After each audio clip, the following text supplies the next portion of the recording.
It's a 2-mile wait to get past the damn green line.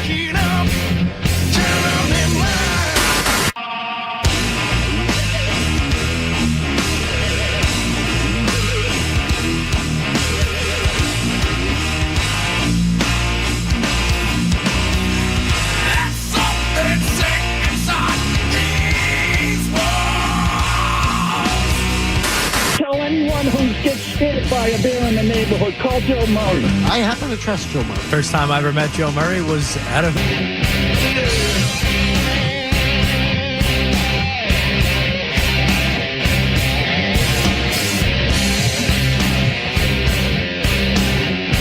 All right, welcome in 98.5 The Sports Hub. I'm Joe Murray. We got a full show tonight. Woo! We have 3 nights of consecutive shows from 7 to 11 p.m. here on 98.5 The Sports Hub. It is the little calm before the storm that is the playoffs for both the NHL and the NBA. We got our eyes all over the television tonight. I see Jimmy Butler to my right, and I see the Red Sox to my left. We will keep you posted on all the games that are happening tonight. Certainly going to start with the report today, Seth Wickersham. We'll get into that. We're on YouTube. Sup, YouTubers? I always read the YouTube channel, so if you're in there, you can watch us on your television, download us on an app, watch us on .com, whatever you want. We're here all night long. Skaz is here as well. We got Ryan Bell, our intern. We got a full show. We are ready to go. So, where do you start? Easy. Skaz was telling me we got just nuts and bolts. We're hammering topics all night long, and that's where I lead with the Seth Wickersham story, the wreckage that is Robert Kraft's reputation, the wreckage of his, how he stands looking and moving on past Bill Belichick. This has been a poor offseason for Robert Kraft. Moving on, mutually moving on, that all happened. Not spending money after the people that you have hired to take over for Bill Belichick. Full throttle, essentially. Burn cash, weaponize, all those things. Didn't happen. And then, at the owners' meetings, you actually talk about the situations. Oh, well, his girlfriend didn't want to come here. So why? And then he's on podcasts talking about, I don't know why we got rid of Jacoby Myers. And, oh, man, I even skipped over the dynasty, which was a Bill Belichick smear campaign.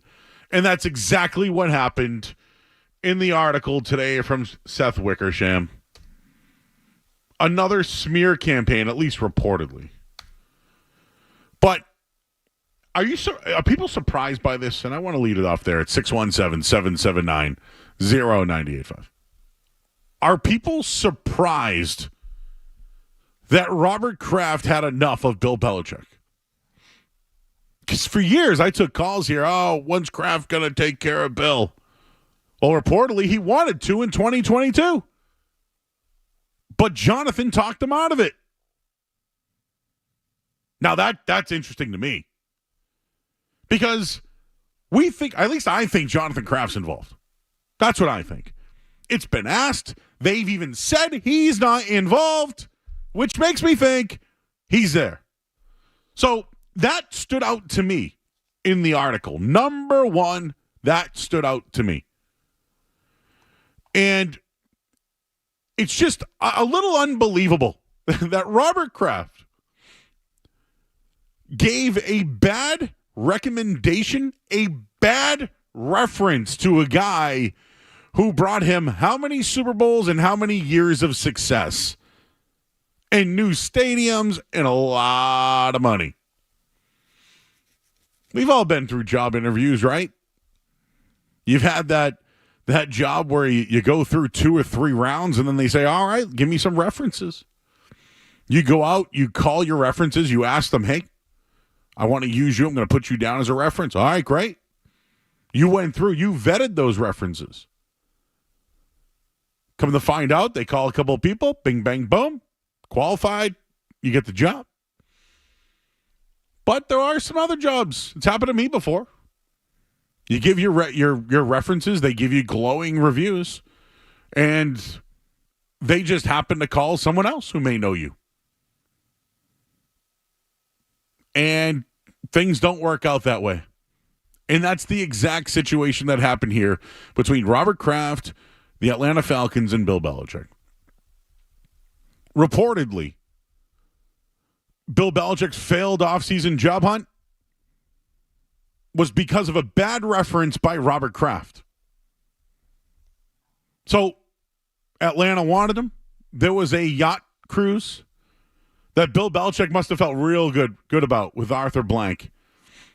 You know, imagine going on the yacht for the day and, yeah, this is what I want to do. These are the soldiers I'm going to bring.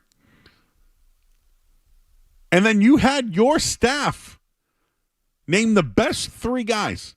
Who are the best three guys for the job? And not one of them was Bill Belichick? Yet he's on the owner's yacht? Voted off the island.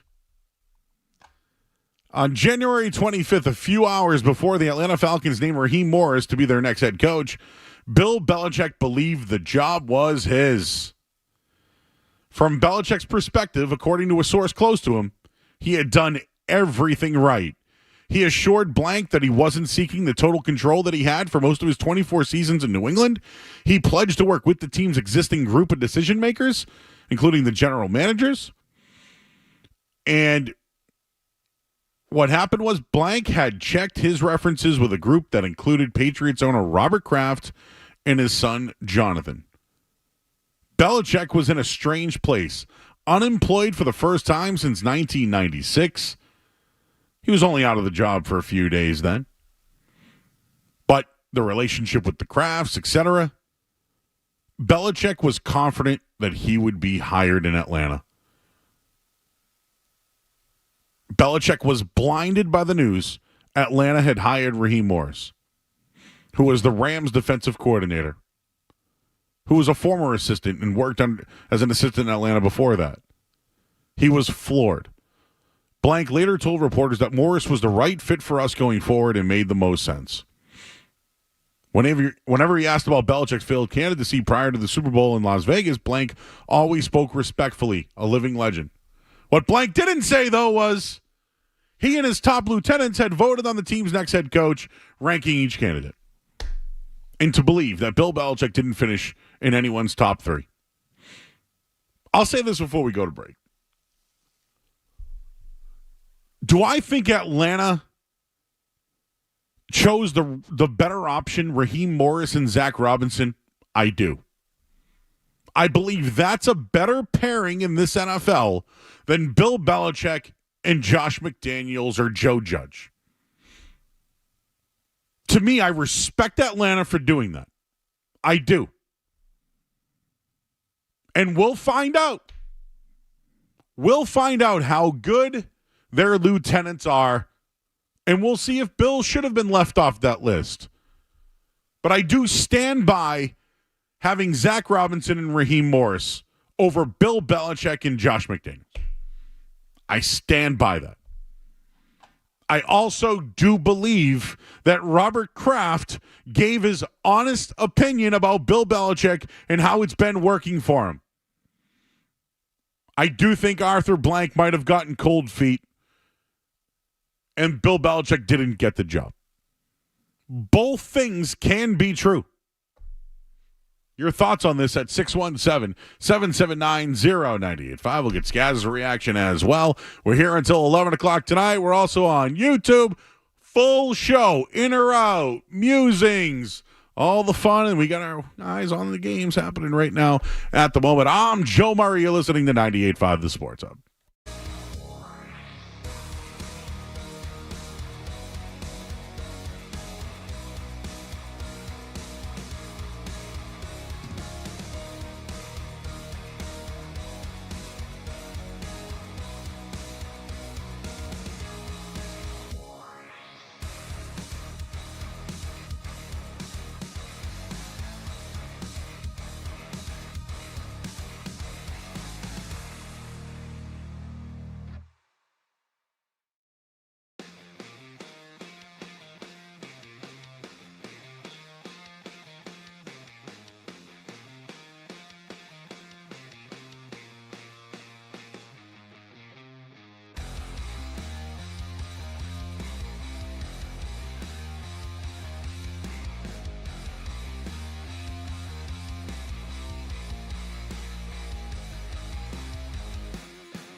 just this soap opera.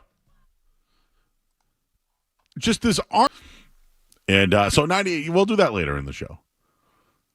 But just when I think of Bill Belichick not being in football, the number one reason, and I'm being realistic about it, I'm not getting caught up into the stories or anything like that. I just feel like he no longer has an offensive coordinator that owners or even general managers or player personnel guys who they want. Like, if he had some young mind with him, right? Some young up-and-comer, I want to coach this team, but this guy's the next offensive mind. It's a better sell than Josh McDaniels. Now, I'll tell you all day, I think Josh McDaniels is a really good offensive coordinator. And there are times where he drove me crazy, but he can do it. And I've seen him work with other quarterbacks besides Tom Brady. Now, in this system, it worked. Some of the other ones, obviously, they didn't.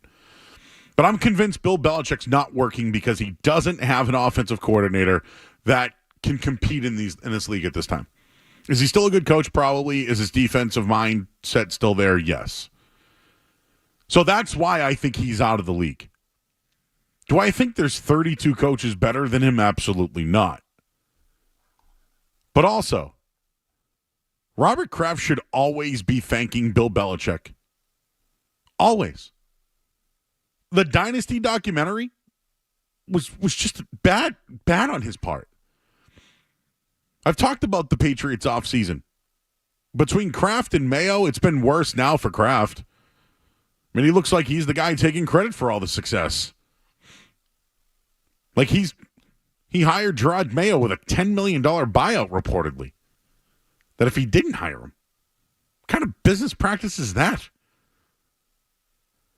And in the offseason, they have the most salary cap space and got worse. And then he just has excuses. It's really frustrating. For a fan, this is frustrating. Working in the media, though, like, I understand Bill was not easy to work with. Bill could have went out with grace. He chose not to. But everything else is on Kraft. Bill always was this guy. He never changed. Everyone around Bill Belichick and the Patriots, Brady changed. Kraft changed. Guys moved on. People change. Belichick didn't. Never did. Stayed the same guy. And yes, he was the shield for Robert Kraft. There's no doubt about that. We're certainly seeing that now, the way that he's been handling this entire offseason. But just getting back to some of this stuff here in the Wickersham story, and there's some real just things that were quoted here from sources. And the NFL has moved on from this year's firing and hiring cycle, and we already know about the free agency, and Bill Belichick is unemployable. Is that the message that Robert Kraft has left for the rest of the NFL now? Bill Belichick, unemployable. That's basically what this report is saying. Yep, you can look at his busted draft picks, his terrible personnel decisions, his quarterback decisions have been awful. A combined 29-39 record since Tom Brady has moved on. And there are a lot of things to point to of why Bill Belichick might be unemployable. But a lot of owners, they don't want to grant us any power like Kraft did to Belichick. And of course, that was reported. Bill was ready to go do things differently. Wanted to do things differently. But we'll dig in more into this one. And there's a lot of other stuff about Belichick. He's expected to sign a deal with Peyton Manning's Omaha production. He was on with Pat McAfee today. We'll have some sound on that later on for you as well. But Kraft is a bad recommendation. And again, he's denying it today. Of course he does. Yesterday, I was bringing up the fact that they even wished him a happy birthday on social media. This guy is so PR crazy. He wants good PR, Robert Kraft. Oh, send out the birthday for Bill Belichick. And then the next day, slam. Your thoughts at 617-779-0985. Full show tonight. Let's start it off with Mark. He is in the car. Mark, you're on with Joe Murray here on the Sports. What's up, bud? Hey, Joe. Great show as usual, man. You guys do a great job there, all of you. Thanks, buddy. Nice job, man. Hey, listen, just in reference to following up on the Wickersham piece, it's pretty interesting what he's saying. But I think part of the situation down there with Atlanta was the fact I have a funny feeling, and I think I've heard this a couple of different places before, that I think Belichick and Rich McKay, I think, don't see eye to eye, don't have a really good past. Yep. And I think that if Belichick was to go in there, I think that he could disrupt what's going on with McKay. I think that there was some fallback or pushback, I should say, from Rich McKay regarding him going there. I'm not denying anything that Seth Wickersham has said, because that's pretty much he's a pretty reliable source, and I would imagine that'd be valid. But I also think that Rich McKay, I think, had a lot to do with it, and I think that the way he's been running things and whatnot, if Belichick went in there, there's going to be problems. And I think that they were in fear that they would end up being ousted eventually, or something would happen. They would lose whatever control maybe they have if Belichick got there. I'm not sure what you think. I agree. That's all true, but Robert Kraft still said those things. No, without question. I mean, he's just piling on at this point. But, I mean, it just, going forward with what's going on now, like you just said a short time ago, Belichick was the shield for Kraft. But at this point here, regardless, at this point, I'm going to let them just go ahead. I'm going to look at it objectively. I'm going to have them make whatever decisions they have. We all feel the way we feel, as if, maybe they should keep the draft pick, maybe they shouldn't keep the draft pick, do this, do that, who they have for an offensive coordinator, yada, yada, yada. That's fine. But going forward, if there's any kind of failure of any kind over here, it's going to be all directed at Kraft. I mean, there's no one else that he can point the finger to. That's right. Thanks, man. Appreciate the call. That's the one thing I've been looking at and I've been interested in. Tom Brady went on his own and won. And the Belichick-Tom Brady debate will always go on. And most people will feel like it was Brady. I'm Team Bill, although I do think that he could have handled things differently and gone out with grace and really just put the team in a terrible situation to the point where they had to move on from him.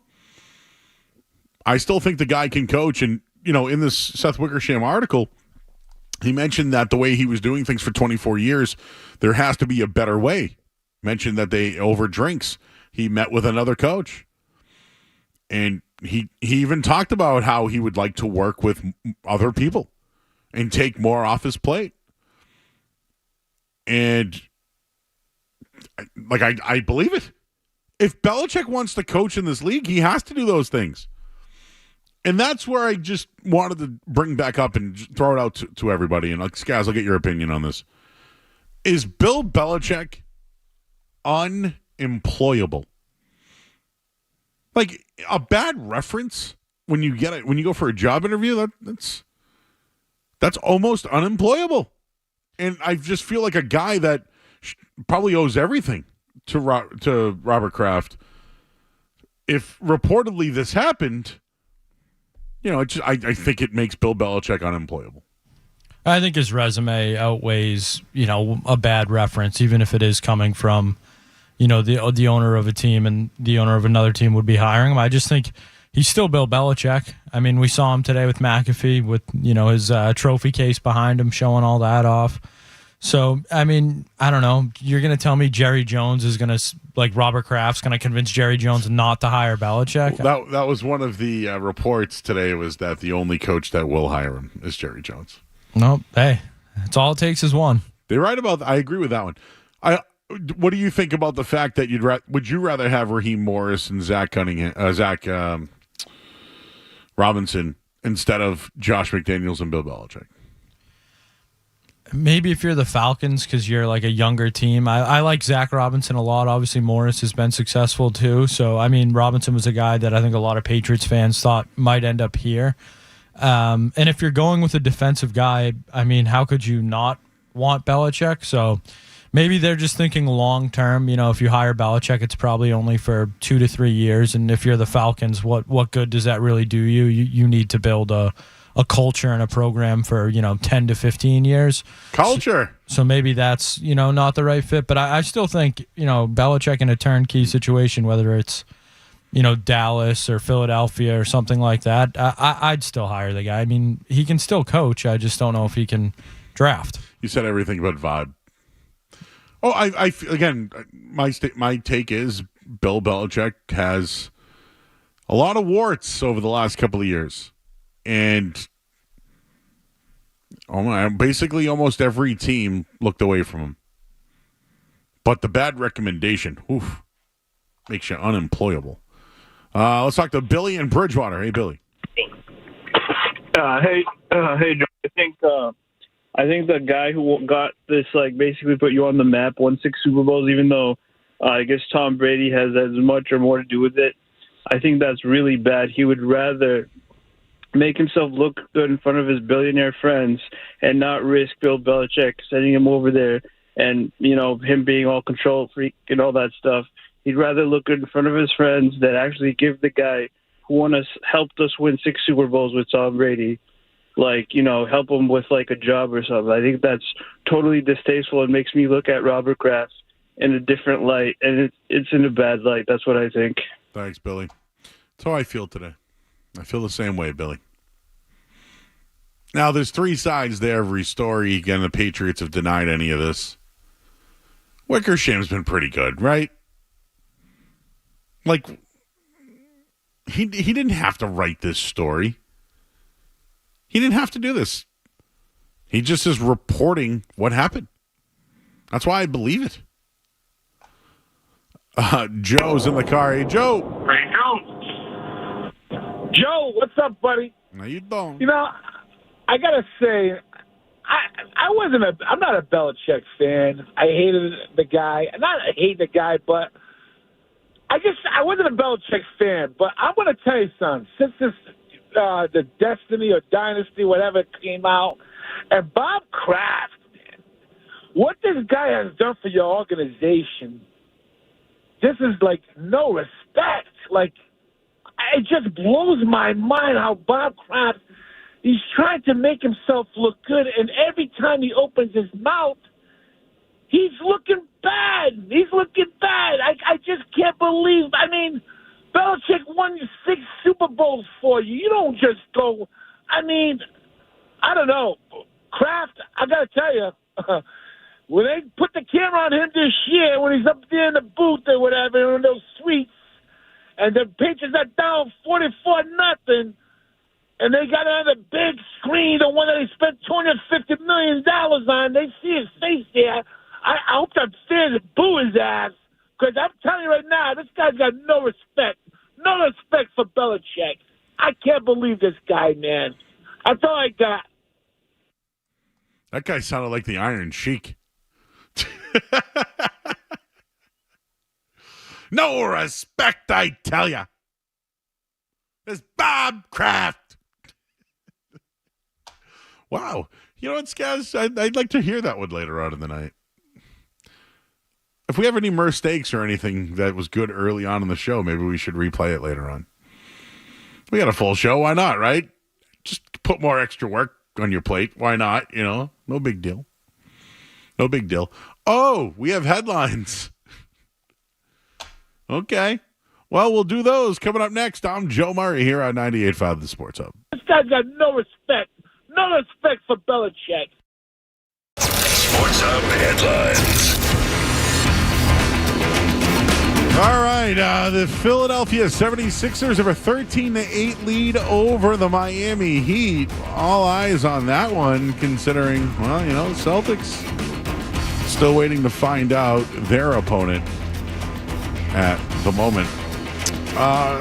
Let's see, over at Fenway Park right now, Red Sox and Cleveland Guardians. No score in the second inning. Some interesting lineup notes today. Rafael Devers is your DH. Garrett Whitlock to the injured list, so that's not good. And the Bruins will take on Toronto in round 1 of the Stanley Cup playoffs. We got a time yet on that one? We do. We get Saturday. I believe 8 o'clock Saturday. 8 o'clock Saturday night. All right. We predicted that, just so you know. Headlines are brought to you by Valvoline Instant Oil Change. Quick, easy, convenient. Drive-through oil changes. Right now, go to getanoilchange.com to save 15% off your next oil change. And Valvoline Instant Oil Change, now open in Rainham. I'm Joe Murray. Your next update in 30 minutes.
right, back here in 98.5 The Sports Hub. I'm Joe Murray.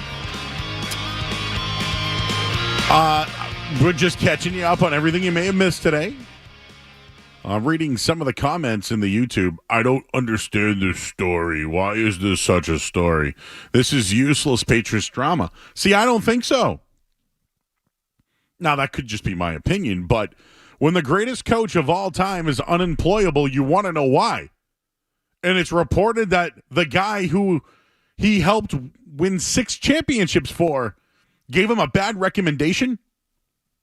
That's bogus. And this is why I'm bringing it up to real life. I've been there. Trust me. There's plenty of jobs I've gone for, even in radio for that matter. But outside of it, I worked in the tech world. When you get a job, it goes through Greenhouse. It takes time.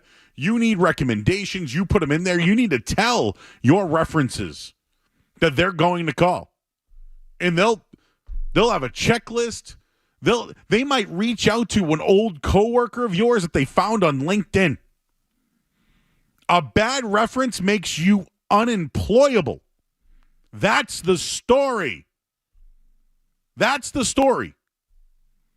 The greatest coach of all time is not coaching. In just the offseason that Robert Kraft has had. Like, think about it. The dynasty was a joke. Him saying, I don't know why we moved on for Jacoby Myers. It was over $1 million. How are you not involved?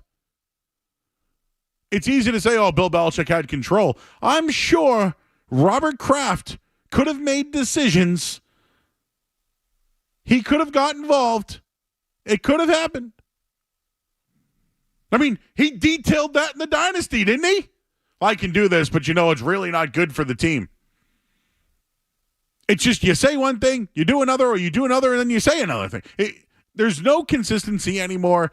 And now, what makes you think this will be a good football team? What makes you think they have the right guys in place to select the next quarterback? I'll say it again. I think that Bill Belichick's not coaching in the league because he doesn't have an offensive coordinator that's up to today's standards. When Belichick goes in there, it's essentially a 2 or 3 year deal, and then who's next? Who's he bringing with him? And I absolutely agree, Raheem Morris and Zach Robinson were a better fit for the Falcons than Bill Belichick.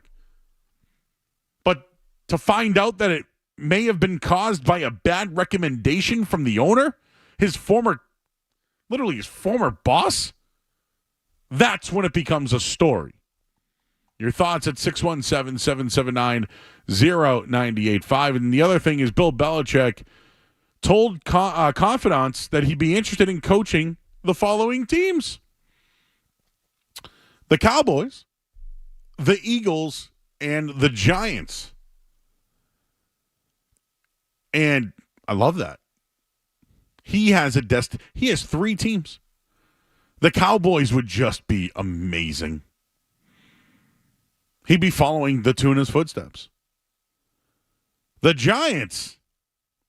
It's where all him and Lawrence Taylor's love started. And the Eagles, I think, is still in play. Sirianni has a bad year. They need a guy in there. Turnkey. So you think about the past, present, future of Bill Belichick. If he's interested in 3 teams and wants to coach there, to Skaz's point, Jerry Jones doesn't need the recommendation of the old boss. I don't know if the Eagles do either. I don't think the Giants do either. Your thoughts, 617-779-0985. Justin's in Cambridge. Hey, Justin. Hey, what's going on, Joe? I'm just trying to hold it down for my boy Kraft because, dude, honestly, Bill drove this franchise into the ground. Not saying he did it on purpose, but he couldn't have done a worse job carrying up this franchise if he tried. Just like Mac Jones gave him no chance, and his drafting was pathetic, honestly. Jones ended up not being great, but Belichick couldn't have done a worse job of chance. I mean, getting Judge and Patricia. Dude never called their offense for a 1-year quarterback. That's pathetic. And lastly, Bill doesn't own the team, dude. Kraft deserves some sort of respect, and it sounds like Bill gave him none. How about benching Butler in the Super Bowl. He was on a power trip, my guy. Brady won without him. So much of a power trip that Robert Kraft has it now, and how does it look? Honestly, dude, he deserves some sort of respect. Everybody respects Robert Kraft. No, but listen, you're putting respect on the name. That's not what we do on the show. We don't need to. That's fine. We don't need to put respect on Robert Kraft's name that's already there. The guy gave a bad recommendation, dude. What do you do for work, bro? What do you do for work? Carpentry. Your carpentry. Imagine if one of your old bosses on one of the jobs gave you a bad review. I completely agree with that. So what is it then? So what is it? Is it respect? What is respect? Respect would be not burying the guy. Do you really believe ESPN, out of all people, we're going to start believing ESPN sources now? Sir, yes. I disagree. That's fine. That's your opinion, but I would ask you to do some research on some of the reporters here. I have. You have? And Wickersham is... So you don't agree with anything Wickersham has said? I have agreed in the past, but not with this at all. Was the Jimmy Garoppolo stuff was not real? Did Bill want Brady or did he want Garoppolo? He was wrong about that also. Bill had Brady under contract. Jimmy Garoppolo got hurt. He got hurt. He needed a succession plan. And there's never been a quarterback in the 40. You mean to tell me you don't think Kraft was at least behind drafting another quarterback? Oh, he's the money man. He's the money man. I cannot deny that. Absolutely, Joe. I cannot deny that. But Bill thought he was done. He thought his time was cooked, and he was wrong. Brady went and won without him. Yes. On a team that, wasn't really that great. The Bucs weren't a great team? No. I said wasn't really that great. They weren't really that great of a team? Do you know in the Super Bowl they held the Chiefs, the almighty Chiefs, to 0 touchdowns? Absolutely, but Brady's had Patrick Mahomes' number since day one. But just don't say it wasn't that great of a team because they gave up 0 touchdowns to the second best quarterback all time. And they almost so my point is this. I feel as though Bill did not give any respect to Kraft. He didn't give any respect to Brady. He didn't give any respect to Butler. He just had this power trip, as I said before. And he shouldn't work anymore. No, not at all. Not at all. That's not what I'm saying. Because right now he's unemployable. He's unemployable because he got a bad reference. But you don't believe the story. Okay, so here's my But you don't believe the story. Last question to you. Do you think that recommendation stopped the greatest coach of all time, Bill Belichick, from getting a job? Do you think that stopped it? I think it did. Reportedly, Justin, it did. See, that's what we do here. We get a news story, we report about it's reported, so then we share it with you. You know when someone asks you something and then you give them hey, you did this, yeah, but what about that? Oh, no, that was that conversation was. I understand, everyone, that Bill Belichick was sour grapes. He was miserable to work with. His drafting sucked over the last few years, and he literally single-handedly destroyed a first-round quarterback. All of that is true. It could also be true that he was close to being the next head coach of the Falcons, and Kraft got involved. In his words, got into Mr. Blank's head, and made a decision to go elsewhere. It all can be true. Wow, that's the theme of that. We need a T-shirt. It all can be true. Belichick could suck. Robert Kraft could have buried him. Both can be true. All right, we'll take a break. We also have a giveaway. We're giving stuff away tonight, and I just bought pizza for the guys. I don't know why. I just said, hey, why don't we get pizza tonight?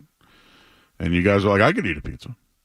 Anyways, we have the New England International Auto Show coming to the Boston Convention and Expo Center April 25th through the 28th. Caller number 10 right now to the contest line at 617-931-0985.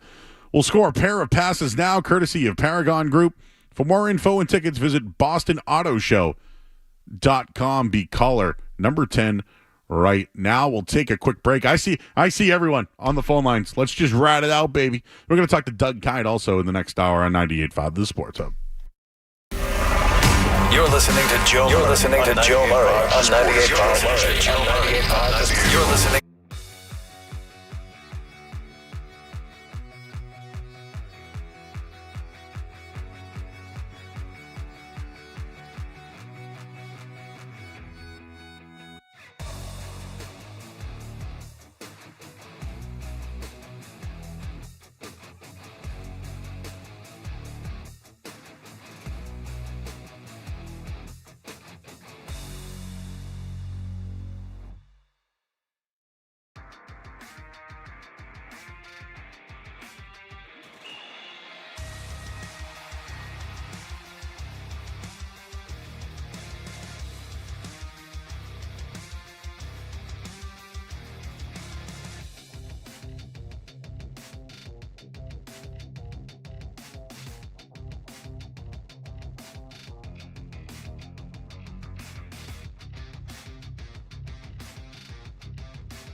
right, back here at 98.5 The Sports Hub. I'm reading our YouTube chat.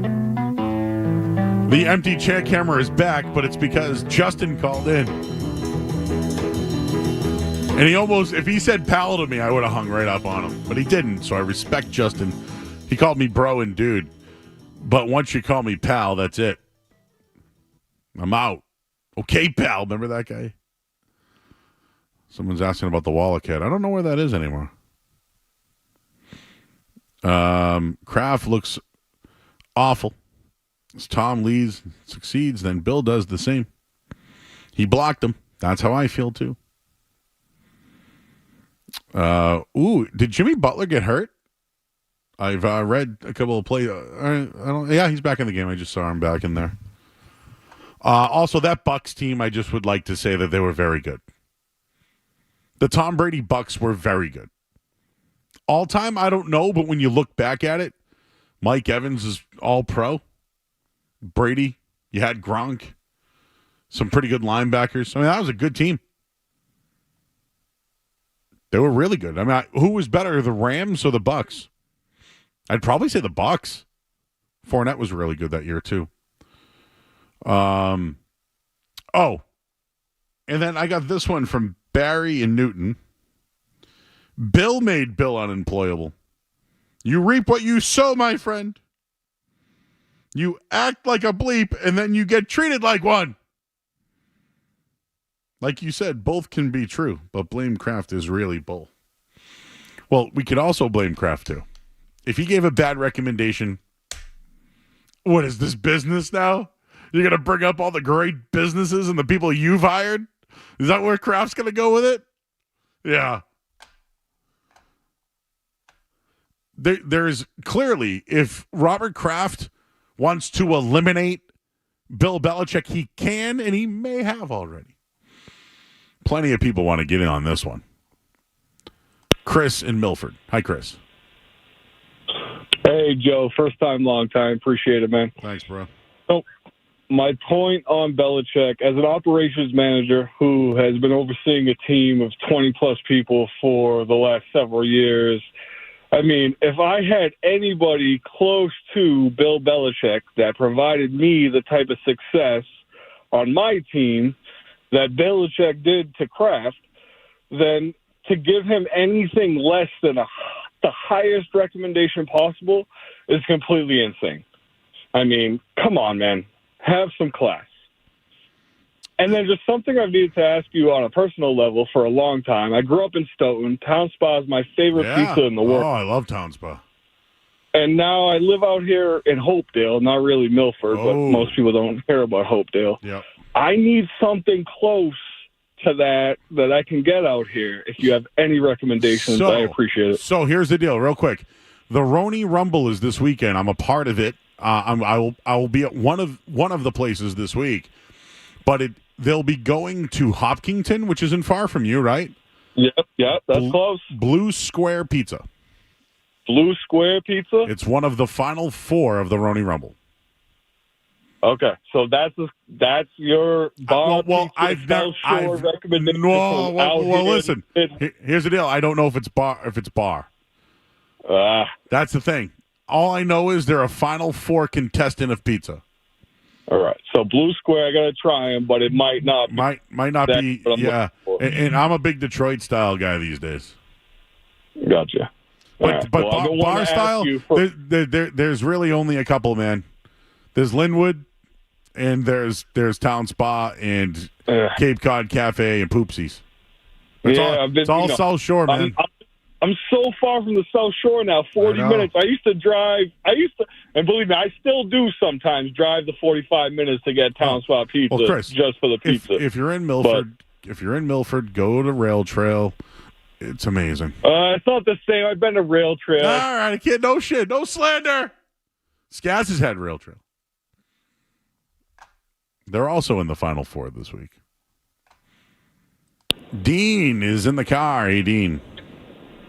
Hey, just a question on how you view the ranking of when you are going out to try and hire someone like Belichick. How does the one word of the owner compare to, or percentage of, how other players who have gone and worked for this guy but also been through your system, how other coaches worked with Belichick and then went and through your league or talking to other owners. I find it hard to believe that Kraft would have the only and upper say ever needed to hire someone.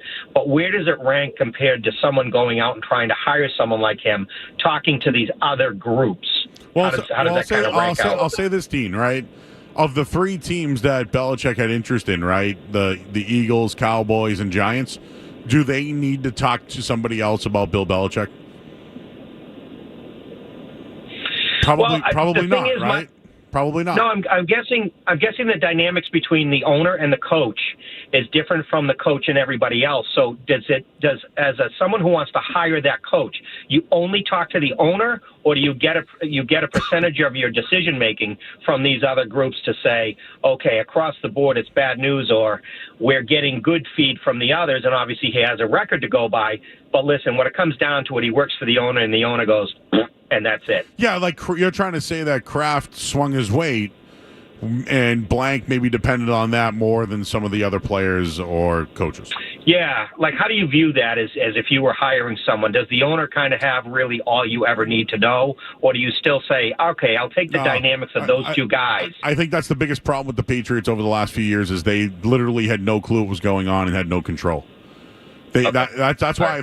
So I feel like now that they didn't have control for so long, all they do is resent and complain about it. Yeah, I understand. You know, it's like, oh my God, I had no clue about this. And it's like, dude, you don't want this guy in your program. And that's kind of the way it sounds like it was sold. Right. Now, I suppose if he was trying to throw him under the bus 5 years ago, 6 years ago, 7 years ago, and then today, it's going to be a completely different conversation as to what you like and don't like about him and how much weight you put on don't take him. Yeah, and one other thing in that story was Jonathan Kraft wanted to move on from Belichick in 2022. Robert said no, but if you look at it, him having another bad year and then having the recommendation can make him unemployable, and that's fine. If Bill made himself unemployable, fine. I think Kraft had something to do with it. Yep. All right. Agreed. Appreciate Thank it. you. Thank you. One more because some guy's calling me crazy. Sam is in Providence. Hey, Sam. Hey, first time, long time. No, I'm not calling you crazy at all. Really respect the show, respect listening to you. I just want to follow up. There was a couple calls back, and I really liked what he was saying in terms of just challenging some of the stuff we're talking about currently. And, I mean, yes, Belichick, maybe a horrible drafter, and he may end up not employable as a head coach, but maybe, a defensive coordinator for a team like the Cowboys or the Eagles or some team that is on the precipice of maybe winning a title, right? So I don't know. I also believe that how does Kraft's one, it's vindictive, clearly, and it's hard for anybody to not see that kind of personality. Thanks, Sam. You know what it is? It's the control. Bill had it for so long. Now Robert does. It's like the power of the ring. Lord of the Rings, precious. Precious. It's the power. All right, we got to get a headline. We got to get our pizza, too. It's Joe Murray. Skaz is here. Ryan Bell as well. You're listening to 98.5 The Sports Hub. From the Town Fair Tire Studios, home of the Celtics, Bruins, Revs, and Patriots. Left side, touchdown Patriots. Boston's home for sports is 98.5 The Sports Hub. Beasley Media Group Station. Sports Hub headlines.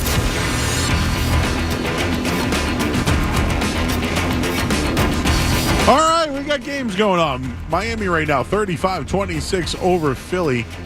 We also got confirmation on the game and time for the Bruins in Toronto Maple Leafs. Saturday night, 8 o'clock. Who's in net, though? Ooh. The NBA has banned Raptors Porter for gambling violations. The Chargers have reached a deal with ex-Ravens running back J.K. Dobbins. And the Red Sox are playing right now. They lead 1-0 at the moment. Pablo Reyes scored on a balk.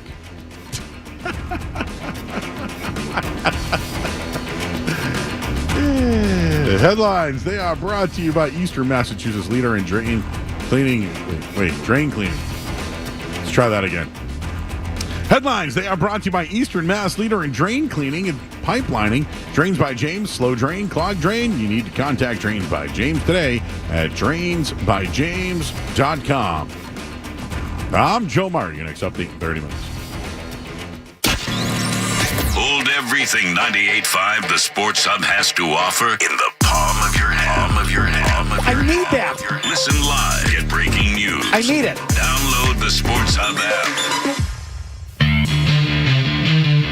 All right, back here 98.5 the Sports Hub. I'm Joe Murray here with you. Full 4-hour show tonight. It goes right there.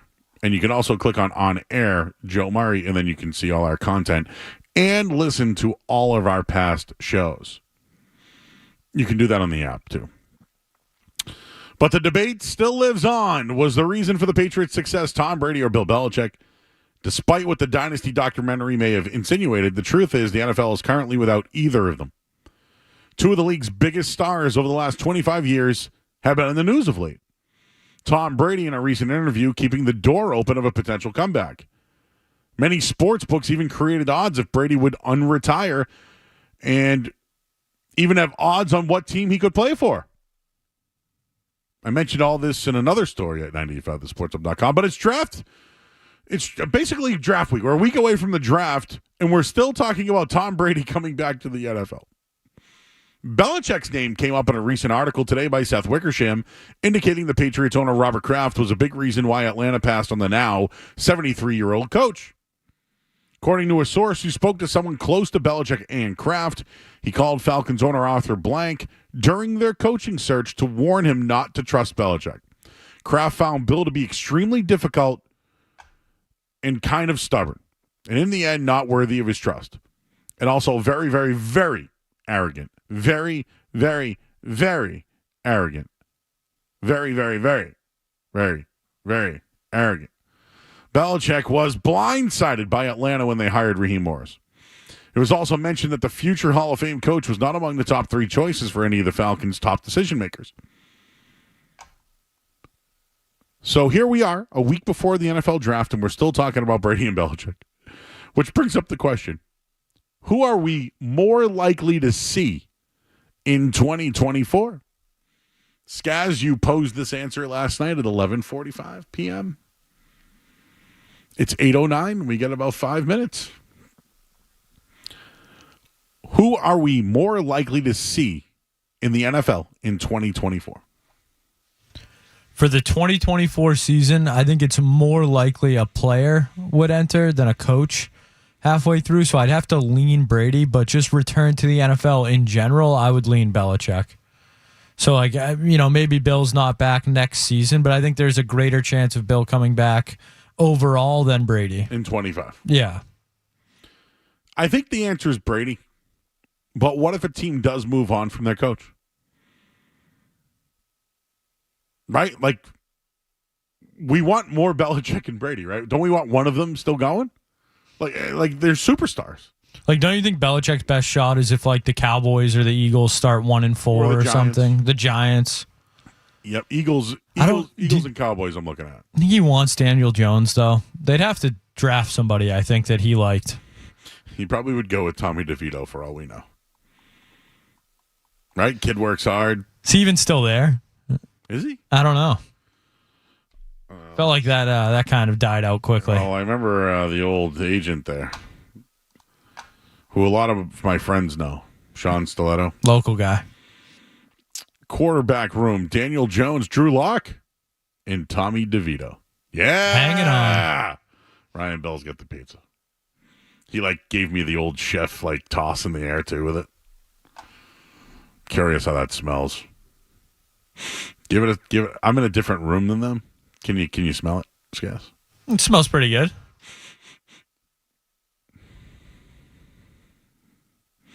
Here comes Ryan.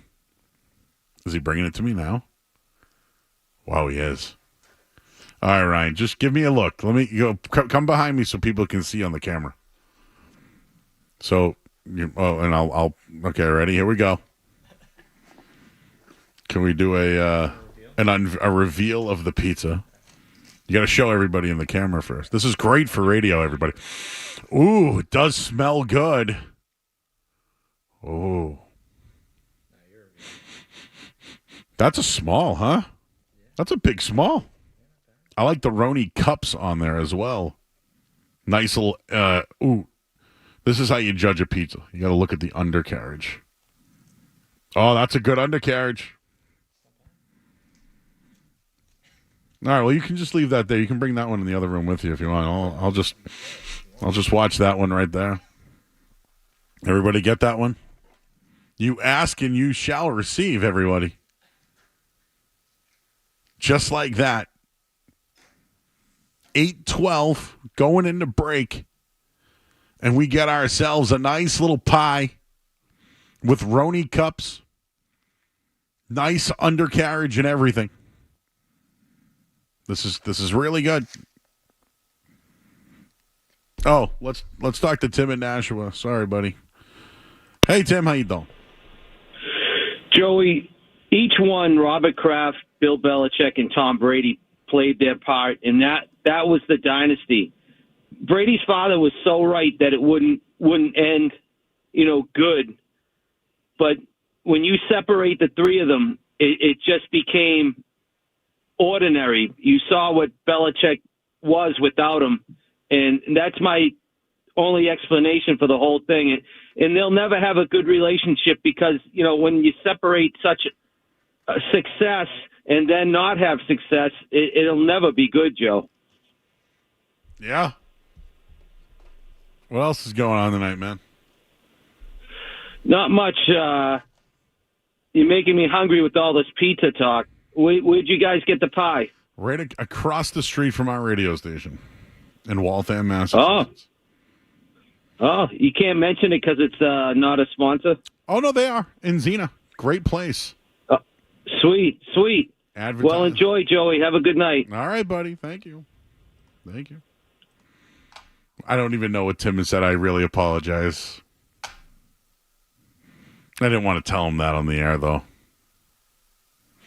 But you know who we're going to talk to next? Doug Kide. We got a bunch of stuff. We got Belichick, Kraft, the draft. It's all on the table as we eat pizza. Coming up next here on 98.5 The Sports Hub.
going on with the news today on the Seth Wickersham piece, not to mention the draft. And Elliot Wolf's going to speak tomorrow, probably for the final time before the draft. So let's go to the Volkswagen Dealers Expert Hotline right now. Welcome in Doug Kide from the Boston Herald. Doug, before we get to the draft, what were your thoughts when you read the Seth Wickersham piece today? And do you think that Robert Kraft had a hand in Bill Belichick being unemployable? Well, that was definitely the big takeaway there, is that report that Robert Kraft had a conversation with Arthur Blank, the Falcons owner, about Bill Belichick. And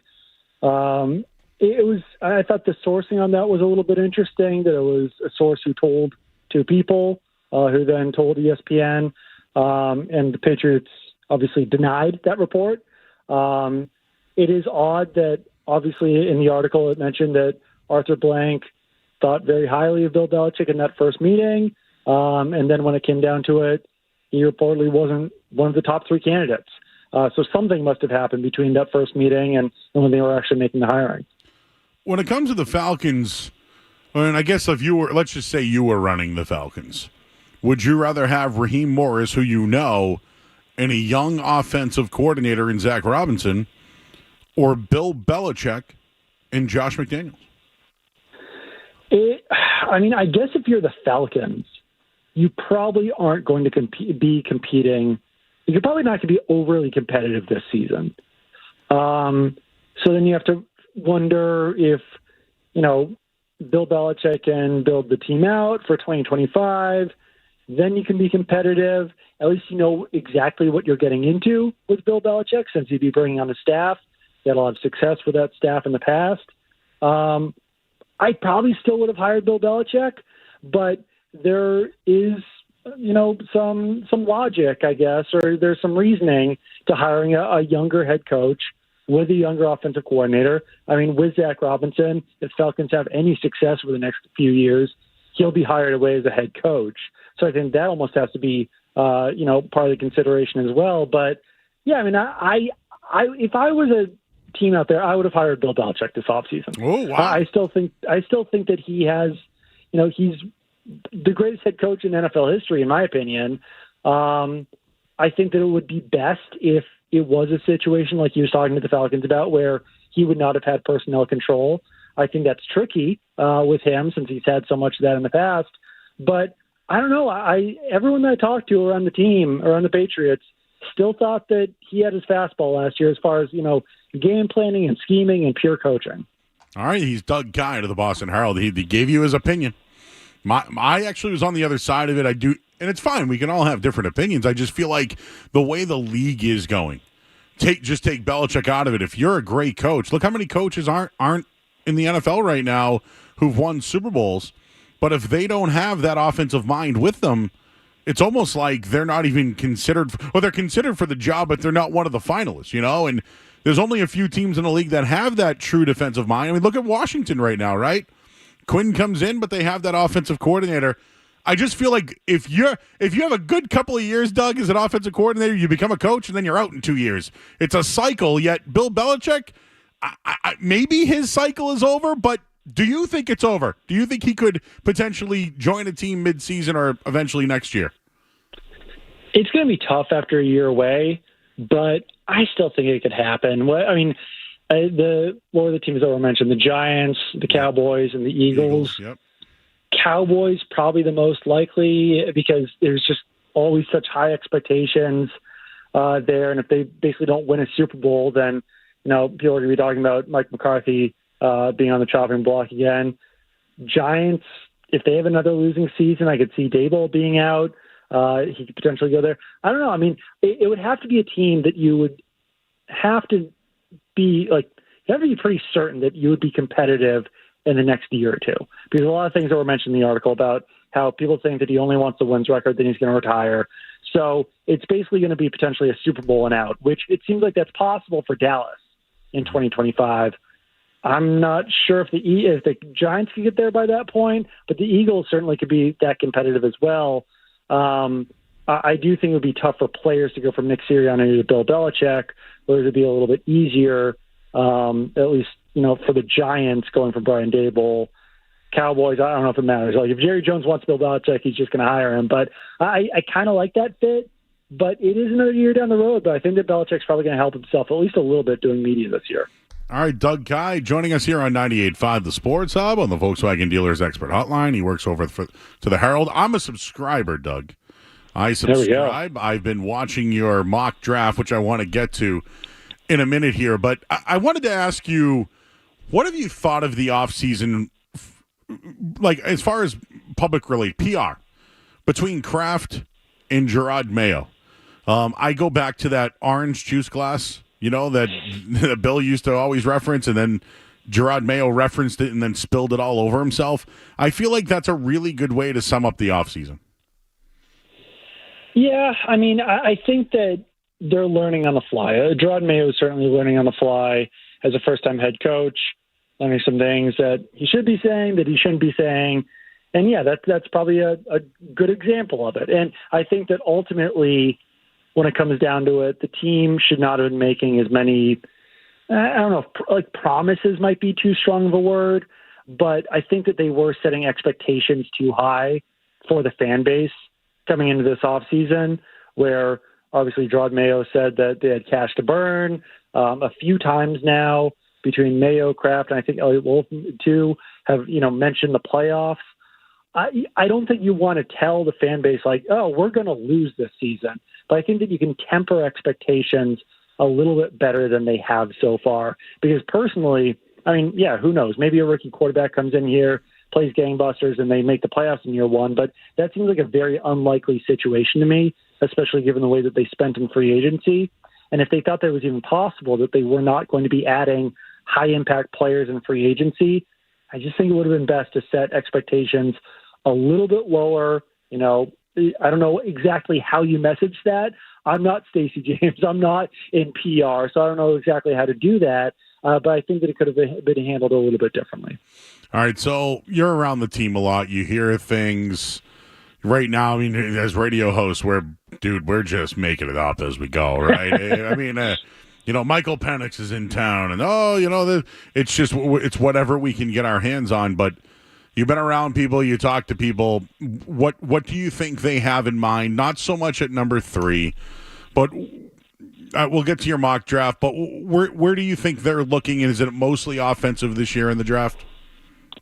Yeah, that would be my expectation. I think everyone on the team knows their weaknesses. Their weaknesses at quarterback, wide receiver, and offensive tackle. And the way this draft shakes out plays pretty well for them to have a pick at the top of the first round, top of the second round, top of the third round to potentially address those needs. So I do expect this to be pretty heavy on offense. I will say that having a pick at the top of the fourth round, too, they could slip a defensive player in there in the second or third round.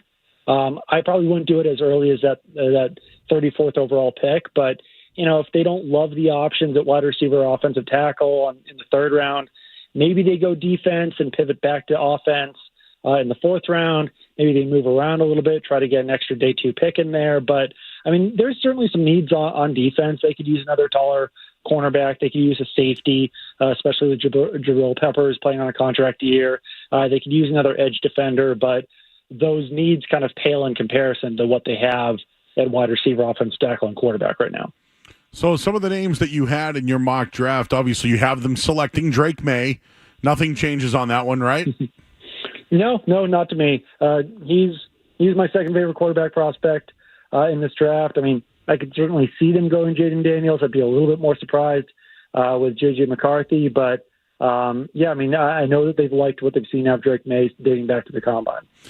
And Xavier Legette out of South Carolina, we know 6'1" kid, 22, right?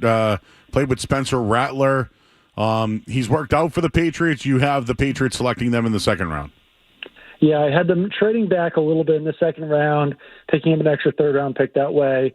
Xavier Legette, he's not a perfect prospect. I think he's going to be 23 this year, but he's got like a 4.3 40, 220 pounds. That's tough to find. It really broke out in 2023 playing with Spencer Rattler. But that's the kind of concerning thing to me is that it took him until his 5th year in college to have that breakout. But, he looked like a first-round talent last year. It's just the age and the late breakout that concerns you a little bit.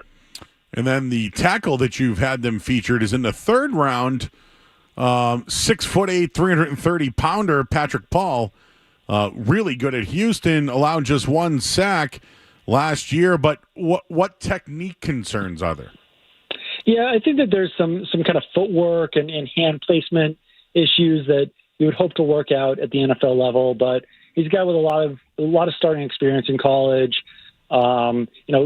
Great size, great athlete. So it's those kind of tools that you can work with. And you would hope that with all the starting experience that he had at Houston, he could come in and be a day one starter. But if not, like I kind of mentioned, a couple minutes ago, I think this team is really building for 2025. Mm-hmm. So even if you have to sit some of these guys for a year and get them ready for 2025 when they'll be in much better shape, I don't see that as being a huge problem. Yeah, just speaking about that, the tight end position. Van Pelt's done well with tight ends if you look at it or in his time. I know that you have in your mock draft, you have the kid from Illinois, I believe. Tip Ryman was his name? Yep. But Tip Ryman, yep. You have two wide receivers going in the first 102 picks. Could they go with two pass catchers, which maybe could be tight ends, considering the lack of success, the fact that there has been success at the tight end position with Van Pelt? I would probably rather wait a little bit longer on a tight end, maybe till the third, like fourth round, third round, somewhere around there, just because you do have Hunter Henry on a 3-year deal. Like, you're hoping that he's your starter. And then Austin Hooper is only on a 1-year deal. If something happens to Henry, you can put Hooper in there. But I'd like to draft a tight end, or I'd like the Patriots to draft a tight end just to build for the future a little bit. Because Hooper is only on a 1-year contract. I think you want to draft a guy who's maybe on the younger side, more developmental, that you would hope would, be a little bit more competitive in 2025 or beyond when Hooper might be gone. Hunter Henry's getting up there a little bit more in age. So, yeah, Tip Ryman is a guy he's on like the slightly older side, by 6'5", 271. Great speed for that size. Another one that I really like is Kansas State's Ben Sinnott. He's a little bit on the younger side, but he's 6'4", 250 pounds. Great athleticism, great production at Kansas State. He can move around a little bit. So I would probably be in that like 4th, 5th round range for a tight end. I got one more for you, Doug. I'm asking for a friend here. What have you heard about Bailey Zappe's offseason? Not a whole lot. Back at the Combine, I know that there was some hope that he could potentially, be the backup for the Patriots this year, but then they signed Jacoby Brissett. Seems like Bailey Zappe is going to be competing with Nathan Rourke for that either third quarterback spot on the roster or the practice squad. But, I know his teammates like him. It seems like he was working out with his teammates a decent amount. So I can't say I know a ton about his offseason so far, but I would not expect him to be any higher than third on the depth chart this season, given the way that the offseason is shaking out so far. And, Nathan Rourke, you can laugh all you want or whatever. He beat out Mac Jones for the number 2 role at the end of last season. No, he was great in college. I liked him. Yeah. Yeah, there's something there. He was great in the CFL. He impressed last preseason with the Jaguars. So, I think that could be a legitimate competition there between Rourke and Zappe with a full offseason for Rourke. I'm still rooting for Bailey Zappe. I still think that if a coach actually worked with him, he's got some tools. But again, I'm going to die on that hill. So that's where I say. What else you guys got going on, Doug, over at the Herald? We got another mock draft coming next week. We've got Elliot Wolf talking to us tomorrow. And then also tomorrow night, me, Andrew Callahan, Fitzy, some other guys are going to be at Vitamin C Brewery. So check my Twitter for that. You can get tickets. It's $20. Proceeds go to Boston Children's Hospital. So, certainly something close to my heart, and it should be a lot of fun to talk to everyone. Obviously. And yep, you've been in our thoughts, Doug, and I'll retweet that, everybody. Where is that again? Vitamin C. Where is that place? It is in. I always get all the W towns in this state confused. I think it's in Weymouth. Yeah, South Shore. Yeah, I'm looking at it. I'm looking at it right now. Vitamin C Brewing. Go check it out. And Again, proceeds go to a good cause. Oh yeah, I know where this place is. We just got pizza delivered to the studio, and that's all I can smell right now is thinking of a brewery and a pizza. I'll tweet that out as well. Doug, great job, man. Keep up the great work, and who knows? I might be over there next week for the draft, so maybe we'll catch up again. Who knows? Hey, there we go. Sounds good, Joe. All right, he's Doug Kide, Boston Herald. Check out all his work there. And they do a great job. And tomorrow night, a nice charity moment over at Vitamin C Brewing. So go check that out. All right, we got to hit the headlines. I don't know what we're going to do next. You want to look at the potential NBA matchups? Maybe we'll do that next here on 98.5 The Sports Hub. Sports Hub headlines.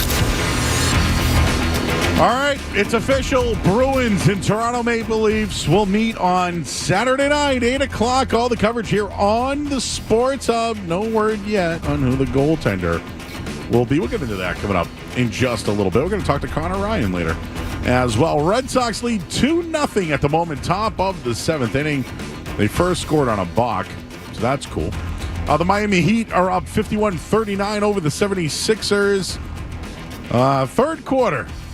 11 minutes to go in that one. We'll discuss what that means for the Red Sox here on the other side. And, the NBA banned Jonte Porter, who made more money playing in the NBA than gambling. I wish it was the other way around for him, but unfortunately, it's not what happened. Headlines, they are brought to you by our good friends over at Valvoline Instant Oil Change. Enjoy quick and convenient vehicle maintenance this month. Visit knowingotoilchange.com. 15% off your next drive to oil change at Valvoline Instant Oil Change, now open in Rainham, Reading, and Braintree. I'm Joe Murray. Next update 30 minutes. Don't go anywhere. There's more Joe Murray. More Joe Murray. On the way on 98.5 The Sports Hub.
I'm trying not to make the football talk boring because it is easy to be like, so who do you think, man? Is it Drake, man? Blah, blah.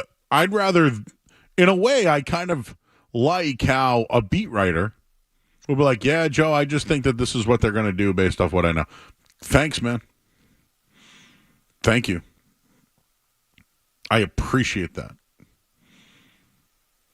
This is what you think from what you hear. I like that. Always welcome here on the show. All right, guys, you got to break down for me what's going on tonight. So the Bruins we already locked up. They're going to play Saturday night. But the Celtics, they're going to play Sunday at 1, but there needs a few things to happen, correct? And Miami right now is winning 59-47 with just under 8 minutes to go in the third quarter. So if Miami wins, does that mean Philadelphia plays the loser of whatever, and then that winner goes to play that loser play? Man, figure it out for me. All right, so the Heat and 76ers are playing right now. The winner of that game earns the 7th seed. They will play the Knicks. The Bulls and Hawks play after this, 9:30. The loser of that game is out of the playoffs. The winner will play the loser of the Heat 76ers game, and the winner of that game will play the Celtics in the first round. And it's the Hawks and who? The Chicago Bulls. They suck. Yes. So Hawks. But they might win tonight. Really? They're favored 3.5 points. The Bulls are favorites. Whenever I see line, I don't even need to watch a That game. just makes you think. I just see a line and I go, don't like it. That was my first thought, too. I don't like it. So potentially, if the Miami Heat play tonight, the Celtics will play either the Bulls, Hawks, or 76ers. Yes. Easy enough for me. I'd be happy with any of those matchups. Me too. Embiid does not look great. New York, Miami. That'll be a good one. That happened last year, right? Didn't No, it was Miami, Milwaukee, and then second round I think was New York, Miami. That's when I realized Miami was for real. Now, Julius Randle not being in, hot take, you ready for this one? I think New York is better with Jalen Brunson running around and playing off the ball than with Randle. I know it's harder to defend. I get it. And we'll see in the playoffs. I just think their defense does take a hit. Oh, yeah. But I wouldn't be shocked if, New York beats any of those teams in the first round. I think New York is a team the Celtics not be worried about, but that's a team you could see in the Eastern Conference Finals. Well, all right. Well, that's essentially our basketball coverage for the night because, Skaz, you got an article up there I saw at 985thesportshub.com? Oh, yeah, Joe. We're pumping them out on the night show. You've had a couple the past few days. But, yeah, I just did one basically about all the hot takes and stuff we've been seeing with the Celtics having a week off. We had Rick Bucher on the herd and, just Cowherd himself, all the different, Brunson is better than Tatum now. Brunson and Lillard are, more clutch, better closers. Just all the narrative. So it's my article is just basically that the Celtics have to Chronicles. The Chronicles. I'm sorry, that the Celtics have to win it all if they want this noise to go away. It's the only thing that they can do. If they win, do you think anybody will? Do you think people will be like, all right, now they're going to win again? Like, I am almost curious if they win, is it good enough? No, it's not. Come on, Joe. Nothing's good enough. But, yeah, I do think that, I believe they will break through. And when they do, I think they're built with the signing of Holiday, Porzingis, just everything. They are built. I don't think they lose this year, but say they do lose in the finals, people think it's the end of the world. This team is built to contend for titles for the next 3 to 4 years at minimum. Do you think this play-in tournament is good? Joe, it's funny you ask that because I might have been asking you about that in our next segment. Now that we have, a year or two under our belt watching the play-in tournament, what people's feelings are. And I'm still kind of in on it. It's a little gimmicky, but I think I'm in on it still. 7 and 8 play for 7 seed. 9 and 10 play for the winner to face the loser. 7 and 8 for the 7 seed. That's what somebody wrote named Zach Smith, who is in our YouTube channel. We have 53 people watching. Did you guys like the pizza? It was good. Thank you very much. And Ryan's eating it right now. May I digress? Joe, absolutely. That's what we do. Opted to go with the small pizza tonight. 2 smalls. Right? Because you get a big guy, it's big, they cut them long, and but the something about a small pizza, the slices just much better. I don't know what it is about a small pizza. This is something that I've been in the camp of for a while, that small pizzas are the way to go. Is it the slices? Is it because they cook more evenly? Oh, yes, the cooking. Like the undercarriage looked fantastic. Fantastic. No flop. A little bit of cheese on the side. Good cups. But the small order,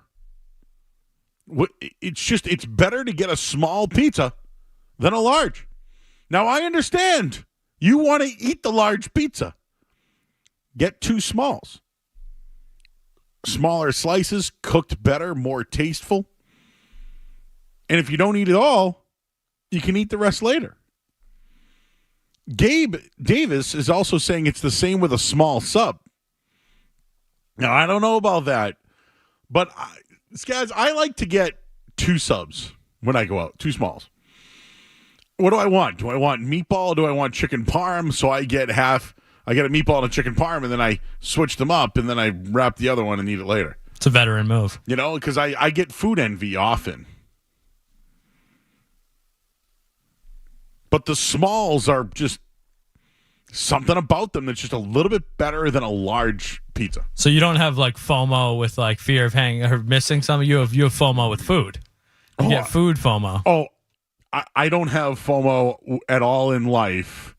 Like when my friends were at WrestleMania this year, I had a little FOMO because like I go. But if they're at a nice restaurant, but if there's a tomahawk there. FOMO. And I got the filet. Food I'm missing out on. That's Joe's FOMO. I got the filet. They got the tomahawk. And I'm pissed because they're not going to share with me.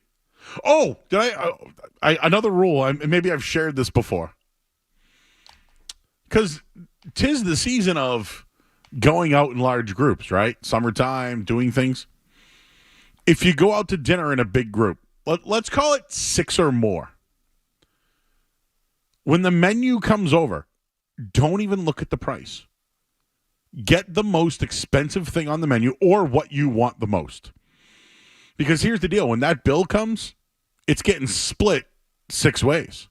So even though you may have got the hot dog for $2, guess what, bro? You're paying a lot of money for that hot dog. So I am 100% in your camp on this, but I think that might be I feel like people like itemize their bills now when they go out there. Like, well, actually, I got this, so I should. But I'm with you though. Just split it. I don't care. Oh yeah, split it. Oh yeah, if we went out together, I would just throw both our cards there and split it down the middle. Yeah, that's off it. But I'm talking about in large groups. No, I'm the same big way. Big dinners. Though. Get the most expensive. Get the lobster and the mac and cheese and a lobster and a filet. Because again, when the bill comes, it's getting split every way. Even if you got a water, bro, you're going to be paying for that water. All right, well, we got another giveaway to do tonight. I don't know where all this came from. Small versus large. It seems to be a common theme these days, I feel like, in life. But anyways, caller number 10 right now to the contest line. New England International Auto Show is coming to Boston Convention Center and Expo Center April 25th through the 28th. Caller number 10 at 617-931-0985 will score a pair of passes now, courtesy of the Paragon Group. For more info and tickets, visit bostonautoshow.com. What's it gonna be, McFly? Are you in or are you out? Coming up next here on 98.5 The Sports Hub. What's it gonna be, McFly? Are you in or out? You're listening to Joe Murray on 90.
In or out, gotta know without a doubt. I'm the one you need for a dirty deed. I'm the best. Success is guaranteed. Eva Mendes is a great actress.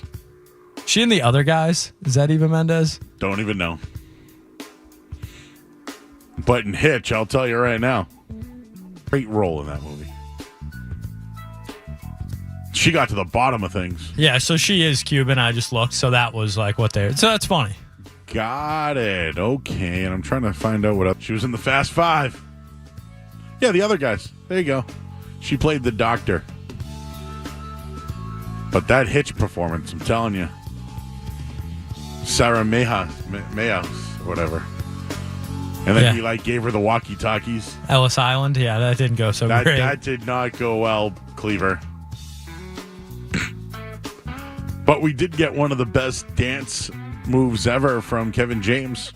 The Q-tip. Yeah. And he's, keep it in here. That's what I do. This is where you live. When I go out, I go, this is where I live. This is where I live. You don't do the lawnmower or the sprinkler. Oh. Make the pizza dough. Oh, no. The lawnmower is always in effect. It's just a doom, doom, doom, doom. What was this about again? Who knows? All right, Joe, we'll move on. Big news in the movie world today, and that is that we are going to get a Frank Sinatra movie from Scorsese, and Leonardo DiCaprio will play Sinatra, and Jennifer Lawrence will play his second wife, Ava Gardner. Are you in or out? In. This is a hard in. This is a must-watch. Leo kind of has characteristics of Sinatra. And obviously, if you've seen The Godfather, the Johnny Fontaine character, some people thought was a mockery of one Frank Sinatra. But I'm completely in on this. Here's the deal. There's like 5 actors in the world that when I watch them, I really enjoy their character. Christian Bale's one of them. When he gets it, Joaquin Phoenix. Gary Oldman is like that for me. But Leo's one of them. Like Candyland and Django, he was incredible. Even his younger days, Catch he Me was If You fine. Can.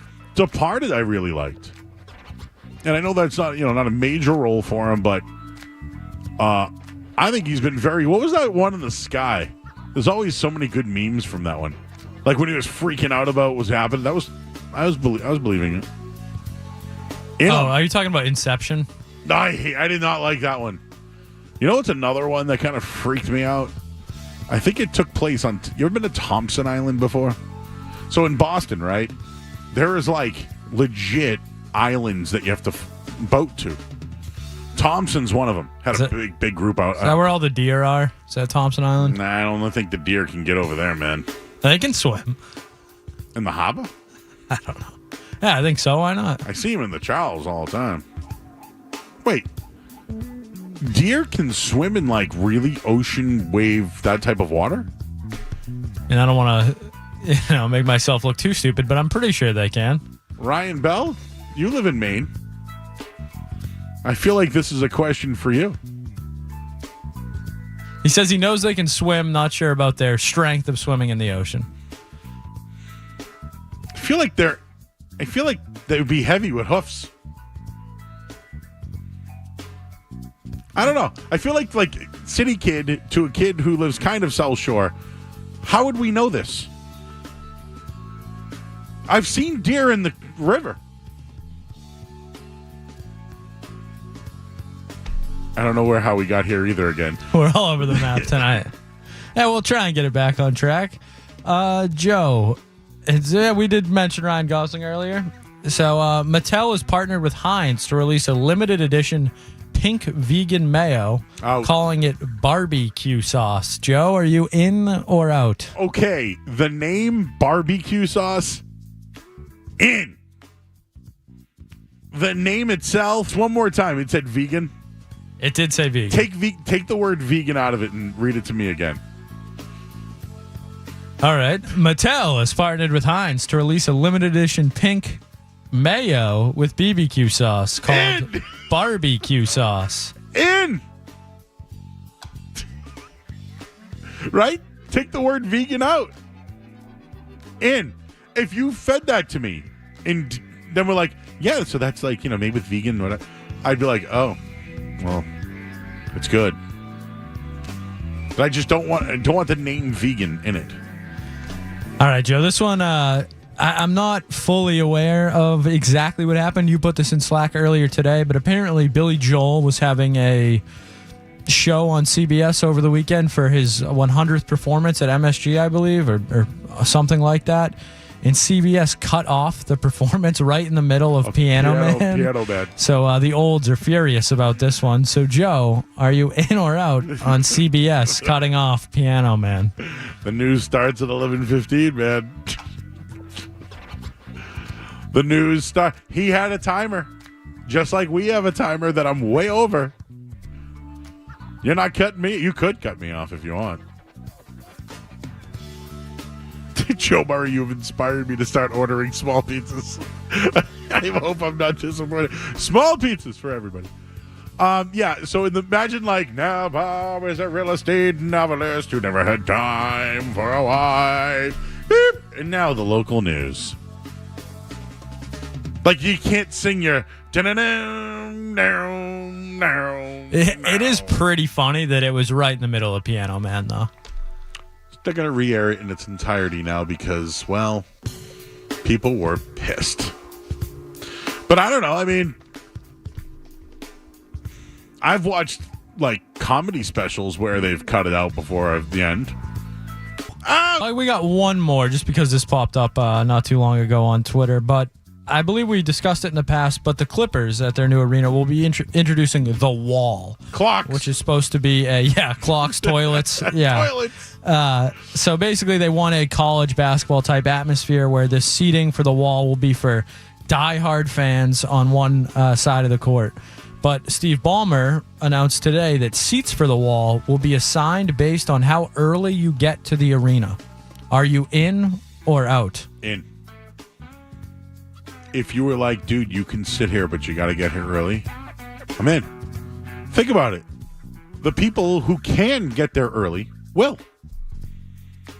And this is because LA, as you know, kind of casual, right? We'll get there midway through the game. All right, we'll watch that. All right, halftime. It's like, where are we going now?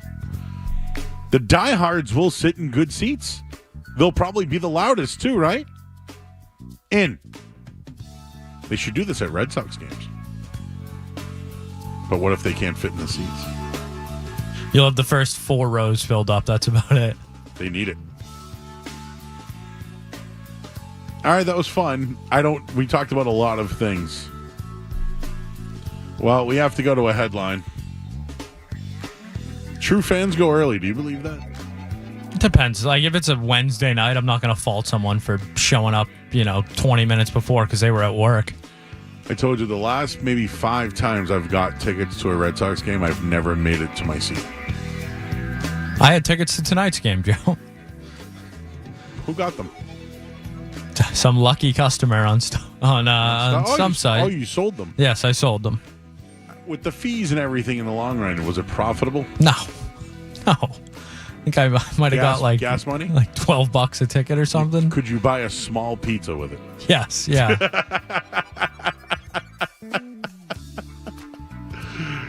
Oh, man. All right, let's get to the headlines, and then we're going to talk to Connor Ryan in a little bit as well. I'm Joe Murray here in the Sports Hub. WBCFM HD1 from the Town Fair Tire Studios, the home of the Patriots, the Celts, the Revs, and the Bruins. Boston's home for sports is 98.5, the Sports Hub. Beasley Media Rotation. Sports Hub headlines. Red Sox shutout winners tonight, 2-0 over Cleveland. Tanner Houck, a complete game shutout. We'll have more on this coming up on the other side. Right now, Miami trails Philadelphia 79-78. What a huge comeback. They just went up on another 3 as well. And it's set Maple Leafs and Bruins Saturday night, 8 o'clock at TD Garden. And, of course, here on 98.5 The Sports Hub. Headlines are brought to you by Safety Insurance, providing comprehensive coverage for your auto, home, and business. Ask your independent agent about safety. I'm Joe Murray. Next update in 30 minutes. If you've got the app, you've got Spirited Sports Talk. I have one ear and I got that.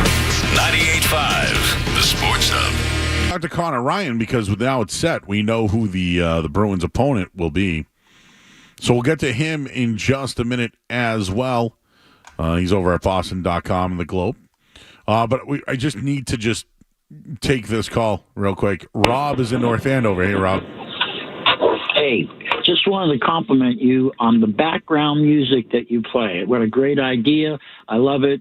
But last week, there was different music, and I was so disappointed. But hats off to the background music. I think you're the only sports radio talk show that has that kind of background music.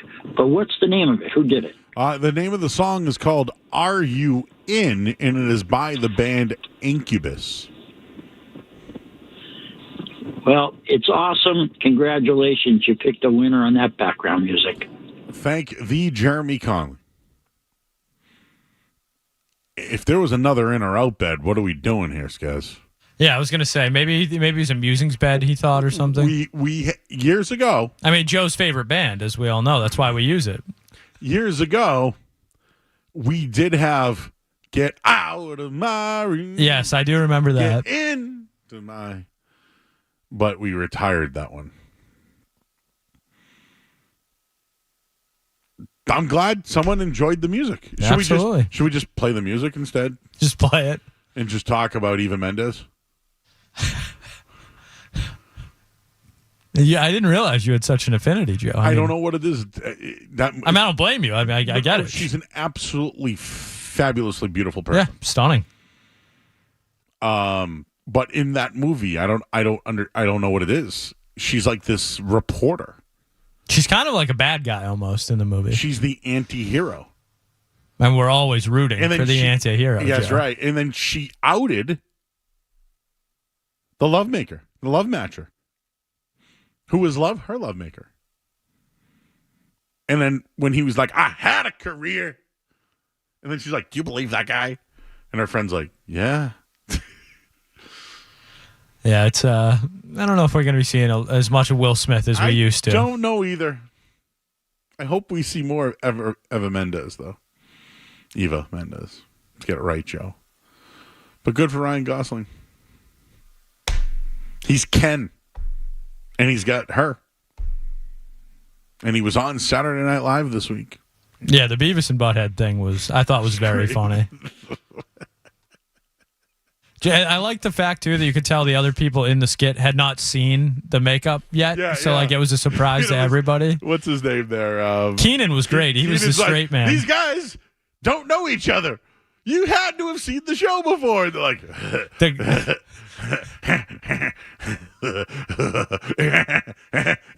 The girl starts asking a question, and he's like, no, I got to talk to these guys. They broke character. It's like when someone calls into the show and they mention something about food and then try and get their sports take out. You're like, no. We're going back. We're going to the food. Let's focus on what's important here. Yeah. That was a good skit. I've been watching it a lot lately. I don't know what... The Kristen Wiig skit was good, too, good, where they got abducted by aliens or whatever. Yeah. I like the opening one with the girl came back. Emily Blunt was really good. She was like, yeah. I didn't know she could, sing. Me either. The more you know. All right, we're going to talk to Connor Ryan. We're a little late. Sorry, Connor. But we're going to talk to you next here on the Sports Hub. More Joe Murray coming up on the Sports Hub.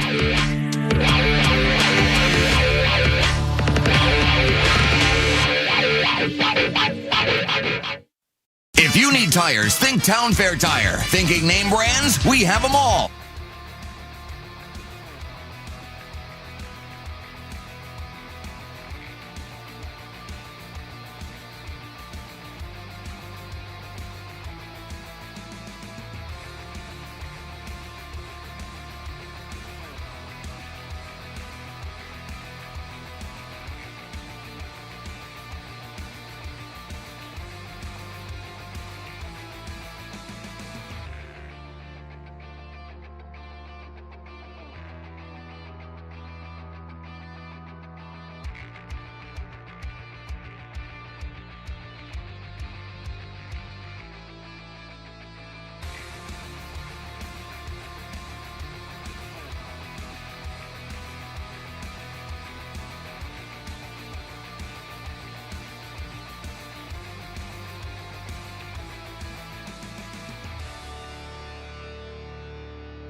Right now, welcome in Connor Ryan from Boston.com and the Boston Globe.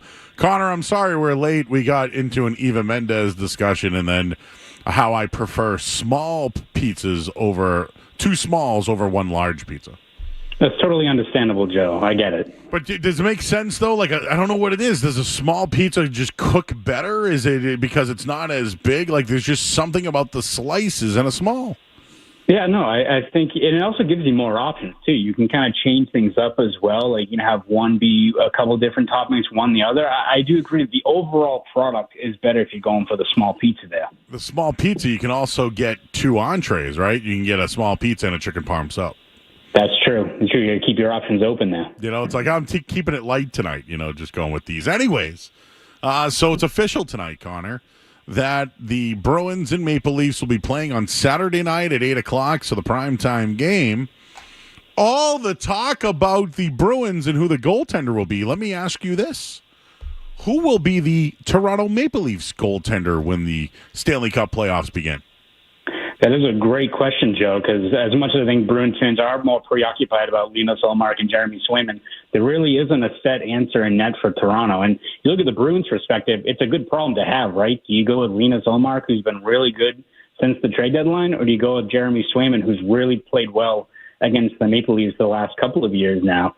And you look on the other side of that, it's like, all right, if you're Toronto, do you go with Ilya Samsonov, who's got a sub-900 save percentage this year, or do you go with Joseph Wall, who's 25, has better regular season numbers, but was also 0-3 against the Bruins during the regular season? And it's kind of the same conundrum with the Maple Leafs. Like, we all know what their strengths are. We know how dangerous they are up front. But when you look at those areas the Bruins should be able to exploit, it all comes down to defense and goaltending of that team.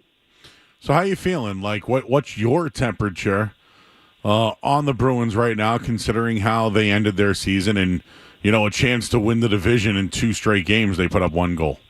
Yeah, it's disappointing how they kind of ended the year. I view it more in terms of how they were building their game leading up to that, right, where they had a couple of pretty tough tests against teams like Florida, Carolina. They were able to get a win on the road there, and that's usually been a house of horrors for them. Even Nashville, Washington earlier on in late March when that Capitals team was obviously very desperate.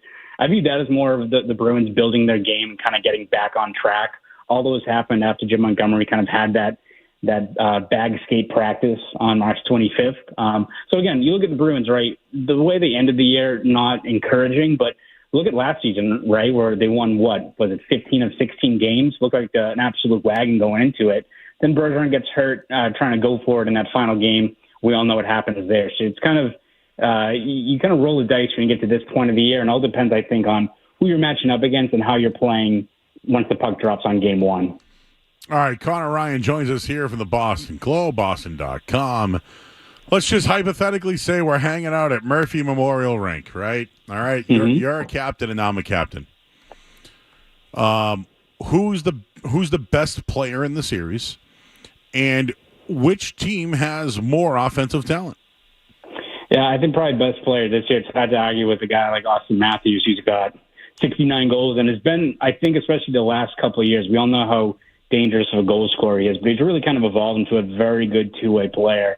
I'm sure he's probably going to get a few Selke votes this year, and he's been one of the more steadying defensive players really on that Toronto team. So I think without a doubt, Toronto, whether you look at him or across their lineup, right, with guys like Mitch Marner or John Tavares or William Nylander, even guys like Tyler Bertuzzi, who's really kind of come on late for that team, they have the stronger offense. I don't think there's any question about that. And I think as much as Bruins fans maybe view Toronto as being this maybe rush-heavy team that's more finesse, a lot of what Toronto does is that 5-on-5 play, a lot of plays behind the net, a lot of chances in the slot when you've got guys like Matthews and Nylander, they can do a lot of damage there. So for the Bruins, I think the biggest key in this matchup is how does your greatest strength, your goaltending and your defense, match up against theirs? Because there's going to be a whole lot of times in this series where you're going to have to rely on guys like Hampus Lindholm, Brendan Carlo, Charlie McAvoy to really kind of slow down guys like Matthews, which is an easier said than done task.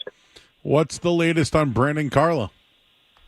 From what Montgomery mentioned and leading up to the last regular season game, Carlo should be good to go. They said maintenance, said he'd be ready to play on Saturday. Again, we've hit that point of the year, Joe, where it's the playoffs. So what does good to go entail, right? We'll see when they practice tomorrow at Warrior. But all things considered, they view him as being a guy that should be available out there, which is going to be key because he's primarily been the guy that's been matched up against Matthews in this regular season. And when obviously Matthews has had some goals against the Bruins during this regular season, but you look at the Bruins and how they played as a whole, 4 straight wins, pretty good. Saw you on a podcast with Evan Marinowski, and the question that you guys talked about was scoring depth. I know you said in the end it will be goaltending and defense, which I probably would agree with you, but where do you expect the secondary scoring to come in a series versus Toronto? Yeah, I mean, I think you look further down on that third line. There's going to be a big series for a guy like Trent Frederick, who really hasn't been able to make much of a dent in the playoffs so far in his Bruins career. Again, he's had two pretty tough matchups against Carolina in 22 and then obviously Florida last year. But Frederick, you look at the way he plays, he should be a guy that should be able to, dominate in the postseason in terms of that kind of blend of size and skill that he has. And whether he's matched up against a top 6 opponent for Toronto, or maybe he's matched up against Toronto's third line where you're seeing kind of that depth decrease for them, this should be a critical series for him. If he's able to get that chemistry going with either Morgan Geekie or if it's a guy like James Van Riemsdyk, who, again, his production has really dropped over the last couple of months. But we've seen it year in and year out. Whenever the Bruins go on a run, you always seem to see that third line catch fire in the postseason. That needs to be the case again if this team wants to go far. I always say careful what you wish for. It sounds like a lot of fans wished for the Toronto Maple Leafs. Is this the best Maple Leafs team that the Bruins have played in the playoffs? I would probably say yes, in terms of just the fact that, this team does have the same kind of flaws as in previous years. The Maple Leafs are kind of like a Fast and Furious movie. Like, you kind of, the locale kind of changes, the plot changes a little bit, but at the end of the day, it's the same kind of script, Yeah, so family. Toronto's the same thing where, of course, it's family. They have the same issues with the defense and the goaltending, but I think you look at this is not the same team from 2019 where Matthews and Marner and Nylander are all very young players. Like, they were able to get over the hump last year against Tampa Bay team that Bruins fans were terrified of playing last postseason. They handled them last year. So I think you look at Toronto and where their strengths are. It all comes down to the offense, and all comes down to, I think, how Linus Ullmark and Jeremy Swayman can kind of slow them down. Because, again, I don't know how much secondary scoring they have. You look at the amount of jam and the amount of maybe bigger bodies they have out there, whether it's guys on the blue line like Joel Edmondson or a guy like Bertuzzi, who we saw, full well last year of how good he can be at the net front. They do have guys that can kind of pull in that rope beyond the usual suspects like Matthews. Yeah, just on Eva Mendes again, because we were talking about she was also in one of the Fast and Furious movies. It all ties together, Joe. Yeah, Too Fast, Too Furious. She was also in Bad Boys, if you remember that one as well. Before I let you go here, Connor, prediction time for the Bruins Maple Leafs series. I'm going to go Bruins in 6. I think this is still a very talented Toronto team, and there's going to be probably at least one of these games is going to be a 5-4 kind of shootout when you look at just how that team plays. But I think you look at just the goaltending. It's tough to see a situation where a guy like Samsonov, who's been so inconsistent, or a guy like Wall, who's really been able to really struggled with tracking the puck against the Bruins. I can't see them being the guys that are going to kind of turn the tide and kind of lift that team to a win when you have Ullmark and Swayman in that. And again, Swayman and Ullmark have pressure on them. Like, they're trying to get over the hump as well of being a first round team. But you look at how Ullmark's played since the trade deadline. You look at how well Swayman has been against Toronto in his career. It's tough. It's just, I think, too tough to ignore that matchup and that advantage that the Bruins have there. That's what I was just going to ask you. I told you I had one more question, but then here I am with another question. But who has the most pressure on the Bruins? Most pressure on the Bruins? I mean, it's got to be Montgomery. But I'm probably going to go with Jim Montgomery in terms of, you look at this, how things went awry last year in terms of deviating from the script and net. Some of those lineup changes later on as the series went on in terms of subbing guys out. That seemed like it was the opposite of like Alex Cora, who seems like every move he made in 18 worked perfectly for the Red Sox. Everything imploded last year. So, and again, the pressure's going to be on. The Bruins have a clear advantage in net, but still, it's one thing to mention, back in November about this goalie rotation. nothing to double down on it in March. But when you're in the playoffs and all of a sudden you're up a game, or if they lose game one and the pressure starts building, it's another challenge to execute whatever that game plan is going to be in net. So it's going to be fascinating to see how it all just plays out. All right, Connor, appreciate you, man. Thank you for previewing the series, and maybe we'll do it again if they can extend this bad boy a little bit. Absolutely. Sounds like a plan. Thanks, Jeff. Got it. He's Connor Ryan, Boston.com, Boston Globe, joining us here on 98.5 The Sports Hub. And I got thrown off track again because he mentioned Fast and Furious. And do you think, can there be another one? Do you think that that's a series that somebody would remake?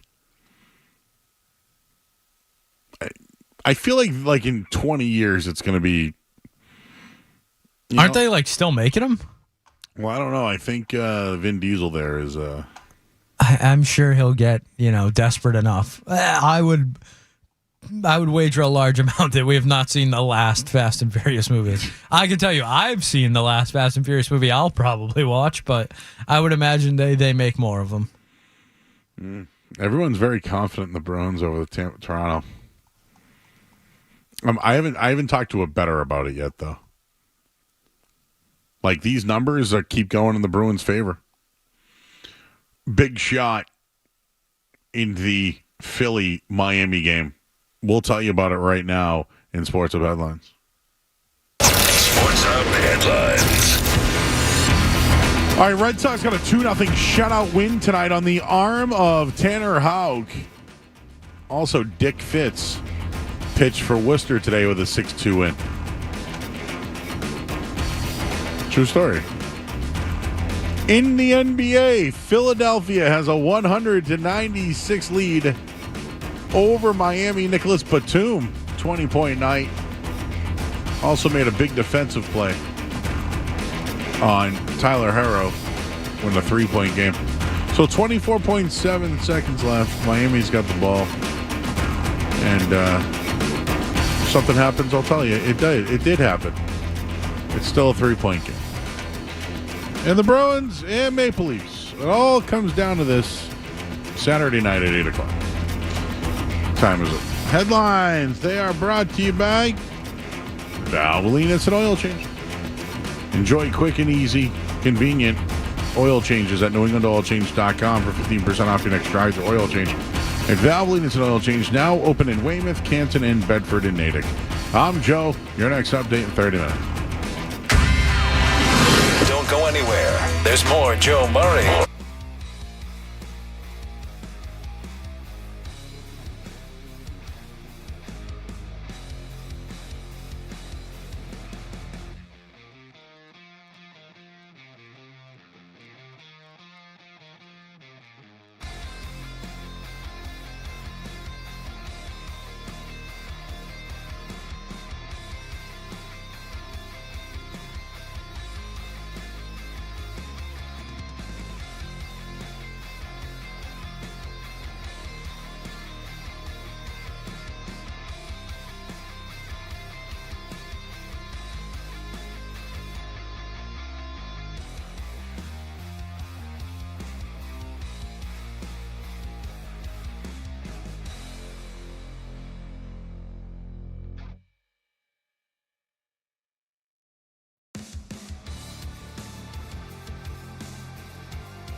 right, back here at 98.5 The Sports Hub. Want to talk some Sox here. Tanner Houck. He's pitched 6 innings or more in 3 starts. He's 3-0 in all those games. He's been really good. Tonight, complete game shutout. Maybe Ryan Bell can look this up for us, our intern. Last Red Sox pitcher to throw a complete game shutout. Thank you. Tonight, 9 innings, 3 hits, 9 strikeouts, 94 pitches. Wow. 1.35 ERA on the season. They scored one of their runs on a balk. The other was Connor Wong, who is now homered in back-to-back games.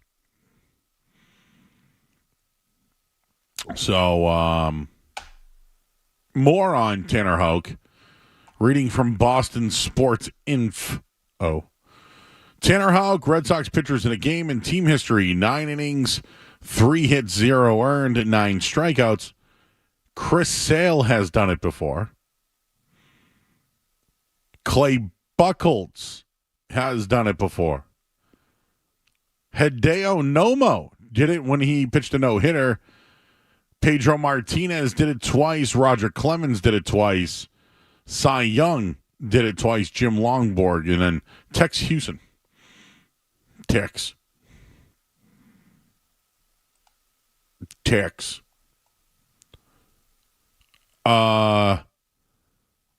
Okay, I have the answer if you're looking it up, and I apologize if you did look it up. Michael Wacha. Last 9-inning complete game. When was the last complete game shutout? If you can look that up for me. Last complete game shutout for the Red Sox. Tanner Houck was great tonight, and the starting pitching this year through 19 games has given up 21 earned runs, 105 strikeouts. Their ERA is 1.85. This from Tanner Houck, I got to tell you, if I watched any of this game, I did see a little bit more of a slider tonight than normal. Maybe that was part of it. Outstanding night, 3-1 in the year, 9 inning, 3 hits, 9 strikeouts, no walks. When the Red Sox do something good, they should be talked about, and we're doing that now. You got that answer? You asked for the last time a complete game shutout was pitched. It was Wacha.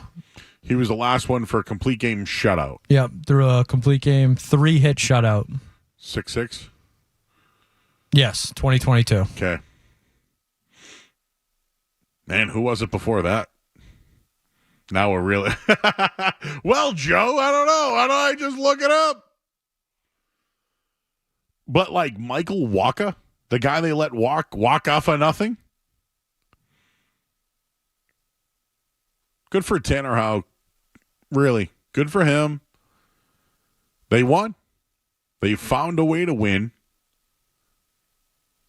The offense was putrid, but they did get a home run from Wong. It's all about Tanner Houck tonight. Their pitching has been outstanding. The starting pitching has absolutely been outstanding. Wow. So Michael Wacha, the last one to do that. All right. Well, you know what we got next? The musings. I mean, we've been musing all night anyways. Might as well just keep it going here. Coming up on the other side. Do we have a giveaway tonight as well? We did it already? All right. All you get is free Joe coming up next here on 98.5 The Sports Hub.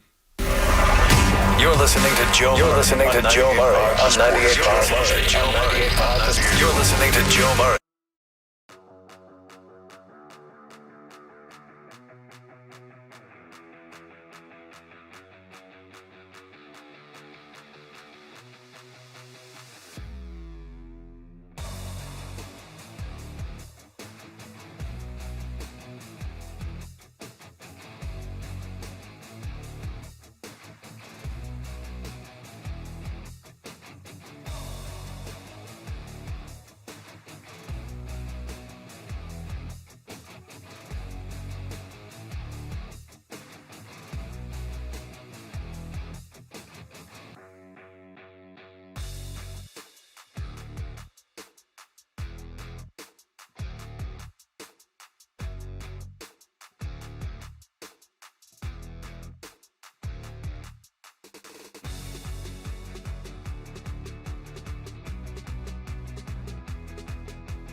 You want a random take? Murray's got some people in the YouTube chat to answer that one.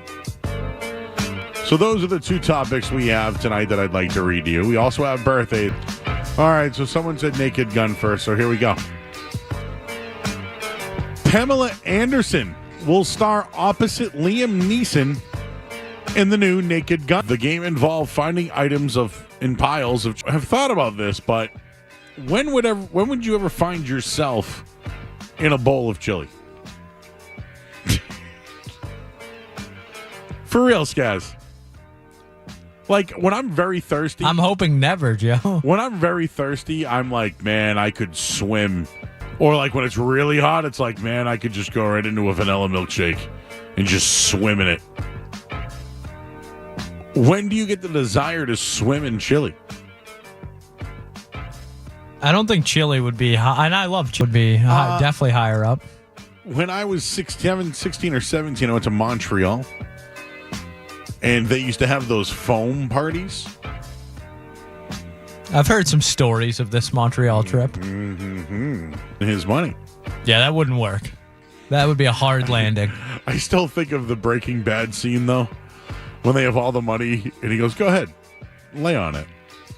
And they both just are like laying on the money. Yeah, no. Yeah, you know. You got any plans or anything? Yeah, actually I do. I'll be going to a dispensary. Oh, there you go. You doing an event? No, just visiting. Just got a buddy who owns a dispensary. Gonna go see him, and then I'm going to the Roni Rumble. Where'd the music go? Remember the guy earlier who was upset about the music, or he liked the music but was upset? Oh, there we go. Murray's got all sorts on stuff in the world unrelated to sports. So sit back, relax, and get your mind in the game, and listen to the words of a grown man complaining. It's Mark Feldman.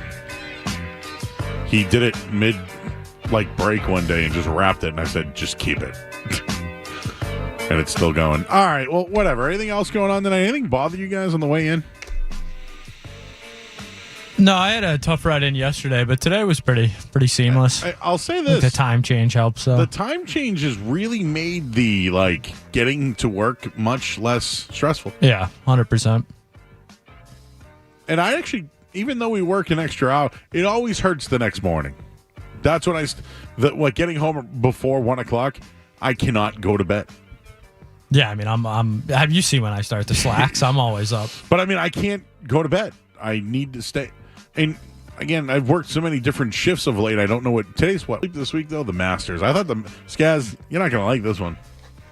I thought the Masters sucked. Ludwig, is that his name? Ludwig Aubert. He was good. He's the man. He's the next guy. Oh, he's the next guy? Joe, so I've been on the Aubert. I had a ticket from August 29th for him to win the Masters at plus 7,500 or something. So I was, I've been, he's the guy though. There's just guys you see that just, I don't know, it's just something about him, their persona, how they carry themselves. He's a robot out there. They basically call him the Terminator because he's like Henrik Stenson, but more polished. He's just, he's a guy for sure. Yeah, that helped me sleep. I was really tired on Sunday. I went to a card show. Why did you think it stunk, though? Just because Scotty ran away with it and everybody else kind of... There was no interest at the end. Yeah, it's just... I hear people say that, and I just kind of... He's doing what Tiger used to do.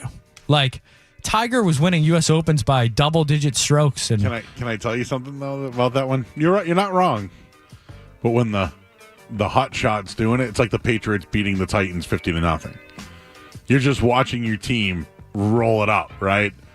When it's like Scotty Scheffler doing it, you're like, this is what everyone thought. Yeah, Which was what Tiger was doing. I get it though. He is kind of a boring guy. He's not but it's because he's so good.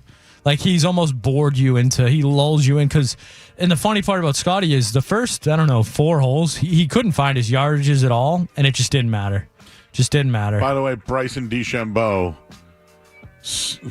What happened to him? Oh, he's used to only playing for 3 days, Joe. He was tired. I know, man. He's a heavy hitter, huh? Oh yeah, and he made his clubs that week. He 3D printed them a couple days before the Masters. Wow. He's like, yeah, he's a rocket scientist, like, wannabe.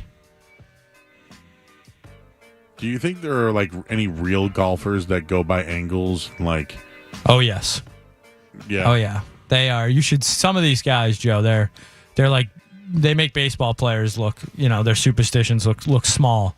There's the guy that won at Brookline, the U.S. Open, Matthew Fitzpatrick. He's known for, he's written down. He has tons of notebooks full. He writes down every single golf shot he's ever taken in his life since like 12 years old. The yardage, the club, the conditions, the course, everything. He's got notebooks full of them, but every single golf shot he's ever taken, like literally since like the age of 12, he's documented. Which is just, yeah, it's on another level. Golf's too slow for me. Yeah, golf has an issue right now. Too much walking and standing around. Coming from me. I don't know. Golf, man. I don't know. It helped me sleep the other day, though. I will tell you that. Birthdays. Jennifer Garner. I got some if you need them. Yeah, please. Victoria Beckham. Oh, yep. 50 years old. 50. Yeah. Redman. Yeah. You ever see How High? Oh, yes. Have you ever met a friend that way? One was trying to roll his joint and ran out of the weed, or the marijuana, excuse me. And then the other friend had the marijuana but didn't have the paper. And so they both looked at each other and became best friends. He's 54, huh? 54. Time for some action. That was a good one. We used to listen to that before football games. I don't know if you ever heard that song. We used to listen to that one. Maynard James Keenan of Tool in a Perfect Circle. 60 years old today. And I will tell you this right now. One of the most underrated performers in musical history. And when I say underrated, Tool gets its props. Don't get. All right, Roddy Piper. Oh, Roddy Piper. I came here to kick ass and chew bubble gum, and I'm all out of gum. Boomer Esiason is 63 years old. You know the shirts that I have from Mr. Sid, the same ones that Boomer Esiason wears. That's what they sold me on. Let's see, Adam McKay. He's like Will Ferrell's writing part. Like everything Will Ferrell did, he wrote basically. He's 56. Guess they're not friends anymore though because of the Lakers documentary. Oh. Sean Bean. Sean. Yeah, he was Game of Thrones. Ned Stark. Ned Stark, who got his head cut off. If you haven't seen it yet, spoiler. Yeah, it was a first season spoiler, so you should have seen that by now. Mistake on the other side. Oh, yes. That I'm a little disappointed in the chat in, I will say, because they missed it. Who found it? Oh, that would be me and Ryan Bell. No, you definitely heard it. Oh, in unison, yes. You guys both went. Whoa. Without question. I mean, I had to have heard it, you gotta. All right. No spoilers, but. Well, what's another word for like court? Like what could we like call this segment? No, there's no judge. This is you're guilty. Oh no, I understand. This one's not going to trial, Joe. No, it's not about going to trial. It's about we're gonna go to a headline here, and I did insert in the associate producer. We'll let you hear it coming up after the headline. WBCFM 81 bus from the Town Fair Tire Studio, the home of the Bruins, Patriots.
right, back here 98.5 The Sports Hub.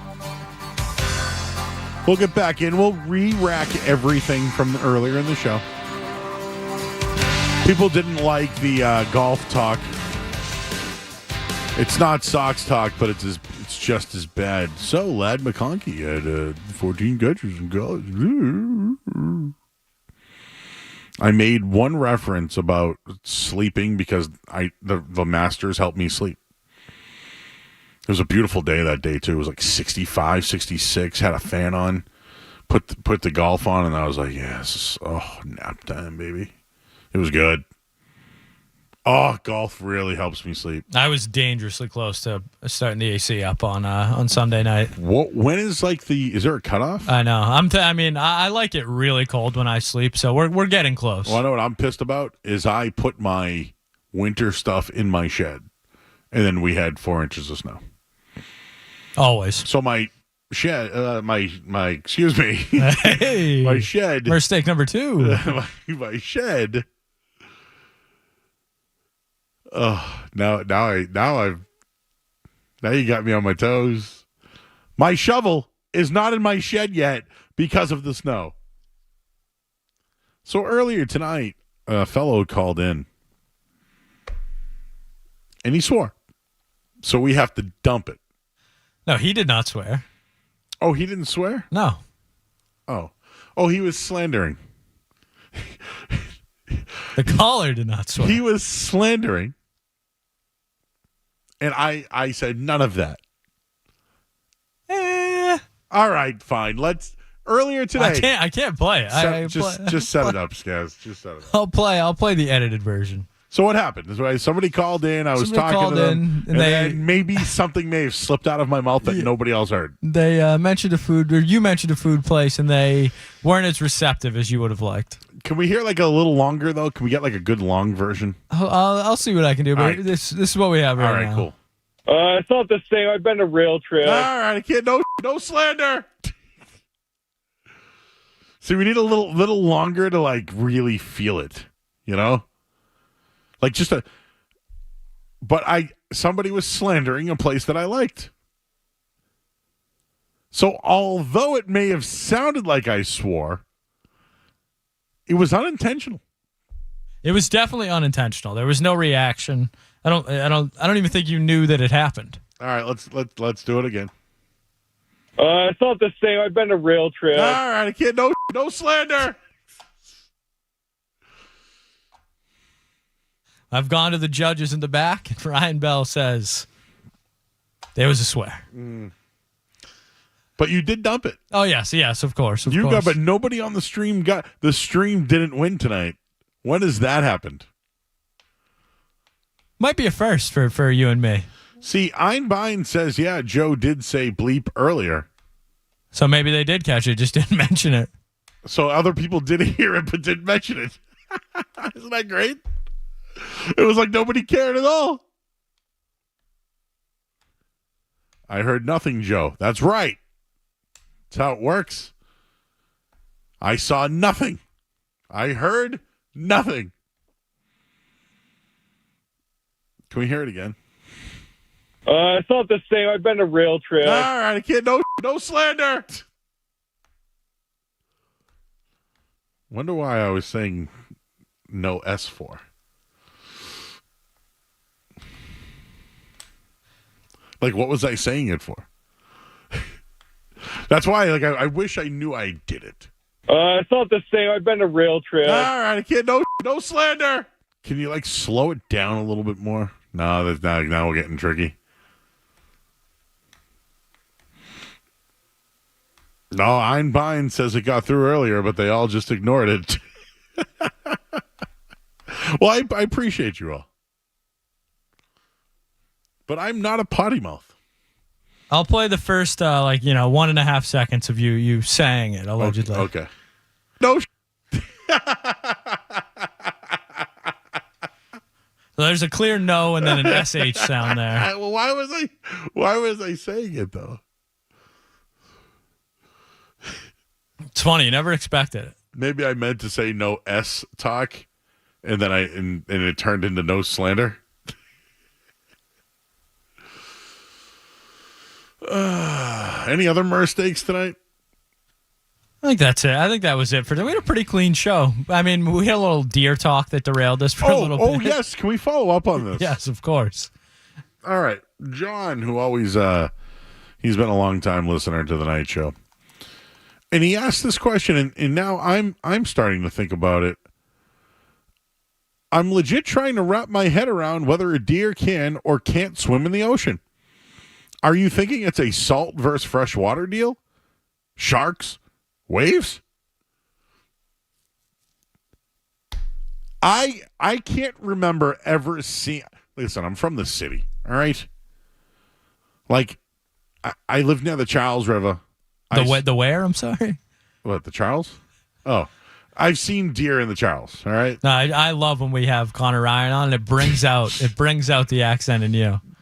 Yeah. When I'm around other guys who do it, oh, it's bad. But yeah, the Charles. I've seen deer around the Charles my whole life. But I've never been to Nantasket Beach and saw a deer.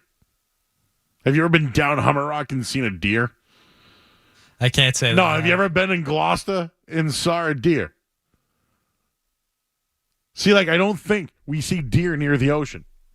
Well, Joe, this from the National Deer Association, a quick Google search.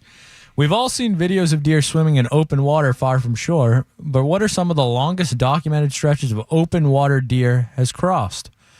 So this, apparently some researchers did some research. They found deers could swim up to 2.5 miles at a time. In the ocean? It says deer have been seen swimming up to 15 miles per hour in the water. That's pretty quick. Ocean water? That I don't know, but I mean, if you can swim 15 miles per hour and could swim for 2.5 miles, I have to imagine you could handle a little chop. Dude, listen. We're not dropping them into, like Hawaii, like you mentioned earlier, but a little choppy. I think they'd be all right. You go to Salisbury and there's an undertow, okay? You mean to tell me the deer is going to get out of that undertow? Like, how much is a deer's head weigh with those hooks? And what about their hoofs? They have hoofs, right? They're too heavy. You ever seen, what was that movie that the... Joe, hippos swim. They're great swimmers. They're pretty heavy. But they're definitely grounded. No, what was that movie called? The Ring?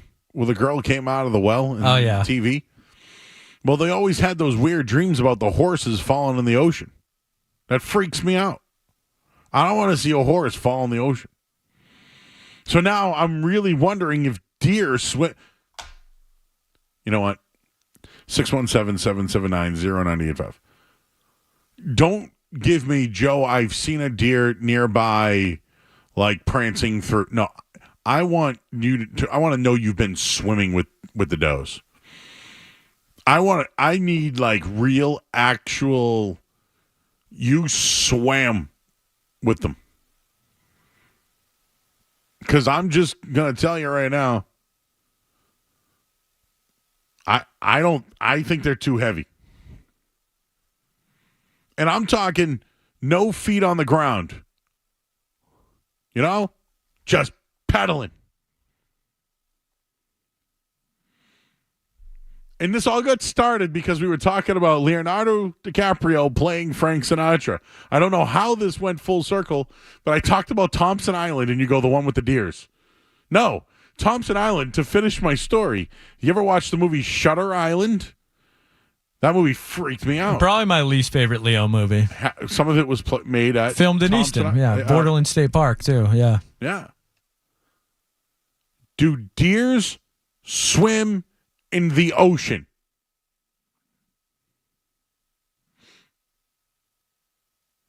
(617-779-0985). We'll get back to whatever. We'll do that next here on 98.5 The Sports Hub. More Joe Murray coming up on the Sports Hub.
I don't know how we got into the deer in the ocean thing. It was probably a me problem.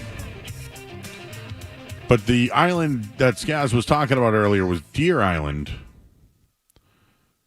And I'm curious why they call it Deer Island. Which could answer my question, right? Do people go on Deer Island cruises to see the deer? Because the whales are gone? I don't know. So some people have thoughts on this one. And you know what? There's not much else going on. Red Sox pitched a complete game shutout.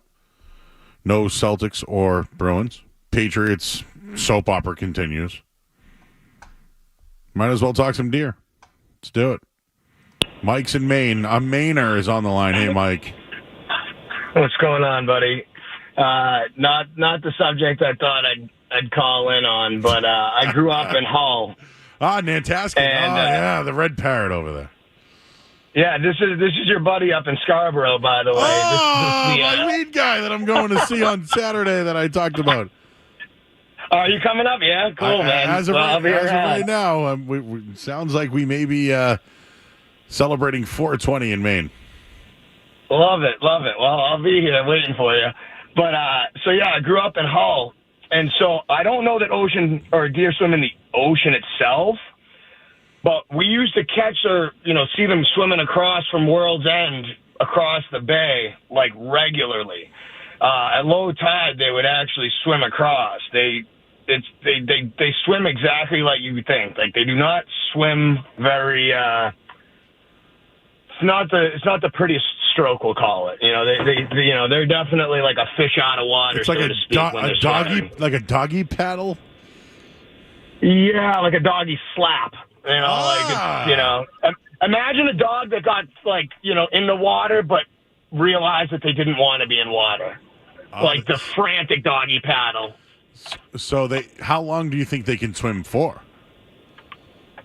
Jeez, that's a great question. I never saw any of them have any issue with it. But here's my thing, Mike. I understand that deer probably go into the ocean, go out a little bit. All right, let's not go too far. Find their fish and come back. I'm talking about being dropped out of a boat. Can they swim? I'm going to think if they drop out of a boat in the ocean, they're going to make it a little ways, and then they're going to become shark bait. All right. Well, I don't want. That would be a shark. They'd have they'd eat that thing a lot. But I would hope that the deer would make it safely. Yeah, I would hope so. I don't know though. So, are there a lot of deer near you in Maine? Yeah, actually, I'm on the way back down to Scarborough from Bangor. I put pretty much at 24 last night, staying up packaging up gummies for the 420 promotions, and I saw probably 20, 30 deer on my way up to Bangor this evening. Wow. So it's deer. Yeah, more than I've seen since last spring. All right, bro. So today's the day they're coming out. Well, I appreciate you calling in on some deer facts. Thanks for taking the call, buddy. I'll talk to you the next day or two. I'll catch up with you. Mike has a great business in Maine. Outstanding job. Brian is in Braintree. Hi, Brian. Hey, guys. Want to say hi. Joe, it's 1 year anniversary approximately of we lost the sixth game of the series. I forget which one, and I called in because you were I could tell you were bummed out, and they actually lost that series. I forget which one. My brain is gone. I'm in a rehabilitation hospital for people, but anyways, it was. No, that's just lots of my brain. Hey, that guy up in Maine. My brother lived up by Jay, Maine. It's a big power plant with logs and whatnot. He ran into a deer and killed it. And so he put it to the side of the road. His car wasn't that seriously damaged. So he went to work, and they all yelled at him and said, "You got to go back and get that. That's good eating." What's the Tim McCone story? Yes, unfortunately for McCone, leaving the station one night, he had an unfortunate incident with a deer. I love deer. I think it may have totaled McCone's car, I believe. Just want everyone to know that I love deer. I want no deer harmed during this broadcast. I see deer almost every single day when I drive into work. I don't. Right on the side of the highway. Same. Ryan just said, yeah, same spot every time. Nope. Have you ever been face to face with a deer before? Because I have. I was on 109 in like Millis one night. And it was just staring at me. It was kind of like Tommy Boy. You know, Tommy Boy, they like see it and then they freak out and then they throw it in their car. Then it ruins the convertible top. You know, he was so mad about Tommy filling up the gas tank and breaking the door. But yet he's the one who put the deer in his car to ruin everything. Mike's in Kingston. Hey, Mike. Hey, Joe. How are you? How you doing? I'm doing well, thank you. I have seen deer on Sagamore Beach swim in the ocean. They go out, they swim around, and then they come back to the shore, and then they run off. So I know they can swim. Thank you, Mike. Getting confirmation that there's a lot of deer in the harbor.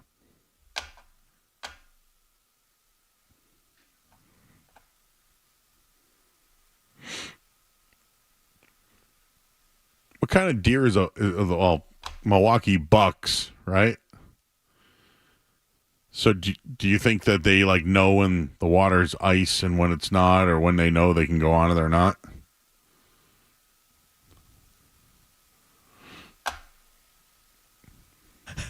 I don't know. I don't know either. Like they're just out there put your big toe in, see if it cracks. Did you watch the new season of True Detective? I did not. I heard mixed reviews. It was good until the end. But there was a lot of ice and underworlds and no deer though. But there was a deer in Tommy Boy. I'm trying to think of what else a deer was in. Oh well. All right, well, we get the headlines coming up shortly. We got another basketball game on as well.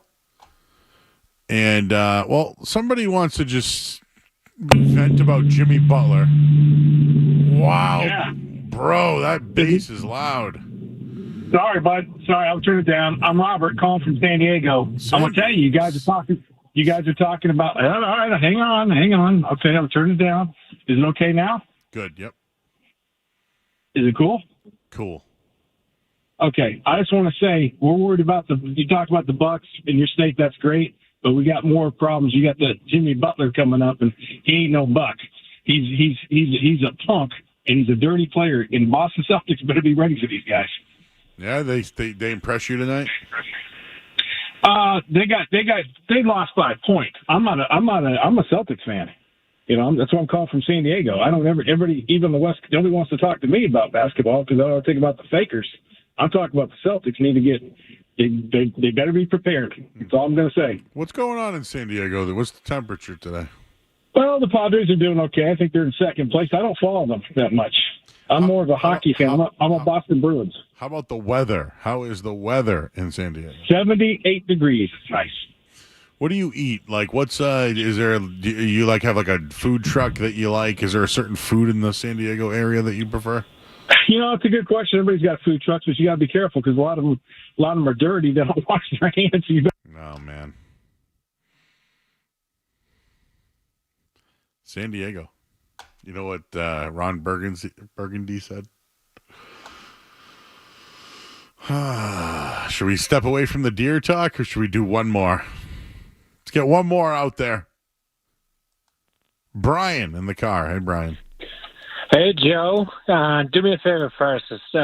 Stay away from the 2 o'clock show. You do better at night because I don't like when you're kind of limited on that show. You need to shine. You're a peacock, gotta fly. But anyway, about 10 years ago, driving home from a bar, a little tipsy. Don't recommend it. Young, dumb, full of what.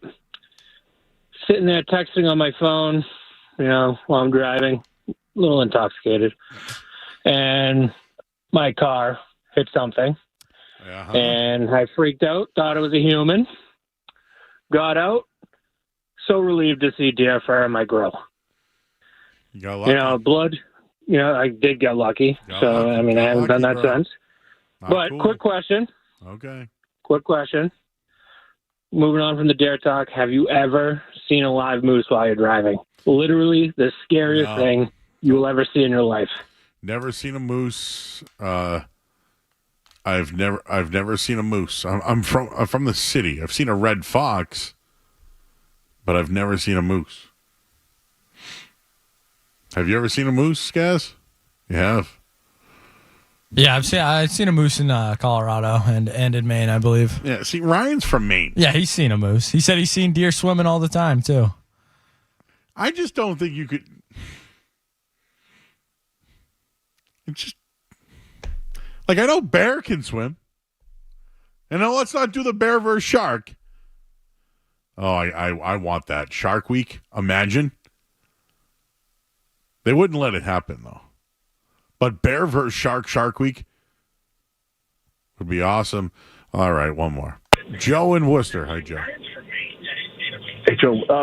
So you said that in True Detective, there was no deer in True Detective the new season. Now, there actually was deer. In the very first episode, when the native guy is hunting, he's hunting a pack of deer. That's right. And they get startled and they run off the cliff. Yes. And so there are deer. That's right. They were running. They didn't know why. Well, we didn't know why.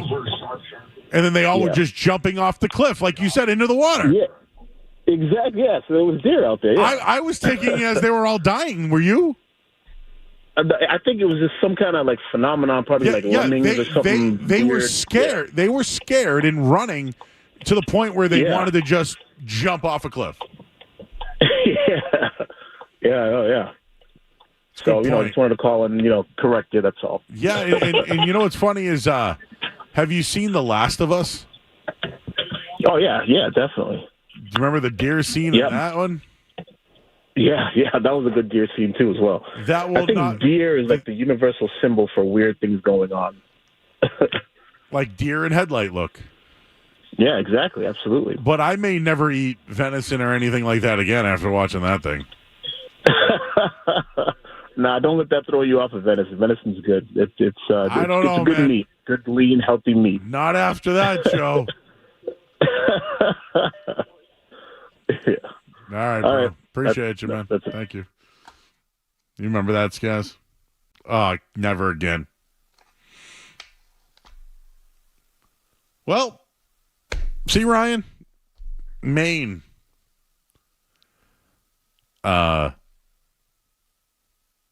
Deer. All right, let's get to the headlines here on 98.5 The Sports Hub. Sports Hub headlines. Red Sox 2-0 shutout win tonight. Tanner Howe got the win. He's 3-1 now on the season. 9 innings, 9 strikeouts, and this one a home run from Connor Wong. Give the Red Sox the win tonight. First shutout, complete game shutout, since Michael Wacha back in 2022. The time is set for the Bruins and Toronto Maple Leafs. It's Saturday night, 8 p.m. will be the puck drop. Of course, you can hear that game right here on 98.5 The Sports Hub. In the NBA tonight, the 76ers, they defeated the Miami Heat. 105-104 was the final. The guy who called about Jimmy Butler being dirty, that means that they would have to then beat the Bulls or the Hawks. And then that winner will play the Celtics. Headlines. Brought to you by Valvoline. Is an oil change. Enjoy quick and convenient vehicle maintenance all month long. Valvoline and Oil Change. Visit NewEnglandOilChange.com. 15% off your next drive-through oil change at Valvoline and Oil Change. Now open in Franklin, Bill Ricca, and Peabody. I'm Joe Murray. Your next update tomorrow. Don't go anywhere. There's more Joe Murray. More Joe Murray. On the way on 98.5 The Sports Hub. The Felger Mavs Draft Board is brought to you by the Peterson School, drafting the hardest working people in the trades. Classes enrolling for the summer now at petersonschool.com. The Peterson School, we teach the trades. Whether your passion is camping, hiking, climbing, trail running, fishing, swimming, outdoor cooking, or exploring new destinations, you don't want to miss the debut of the Boston Outdoor Expo, April 27th and 28th at the Boston Convention and Exhibition Center. Open to the public and fun for all ages. You can shop over 100 brands and get inspired by over 30 famous speakers, including Olympic athletes and legends like Rudy Reyes and Serrano Fines. Activities include workshops, ice baths,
is really you look at it like a jigsaw puzzle.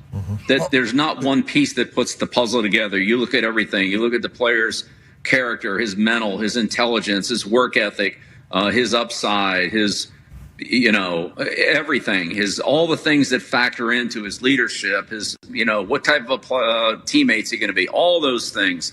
And you have it, and then you put it all together, and then that's the picture you have on the player, whatever that is. And then you give it a grade. It's worth a certain value to you. There's not many perfect players out there, and all the best ones, go in the first handful of picks. And then after that, there's always something with everybody that's, but he might fit perfectly for your system and not as well for another team's system. So that's why I say the grades up there for each individual team are not the same.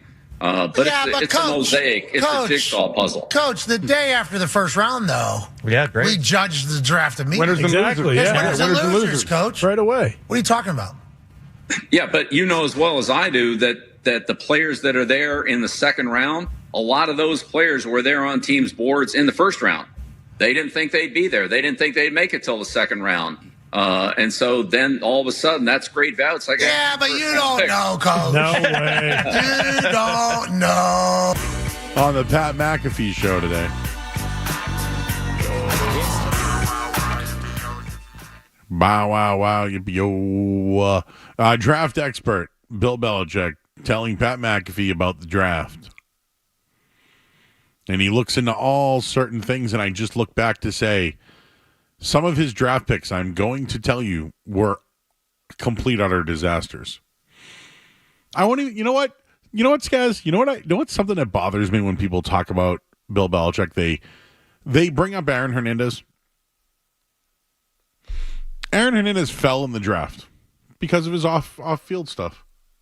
Somebody was going to draft him. Just happened to be the Patriots.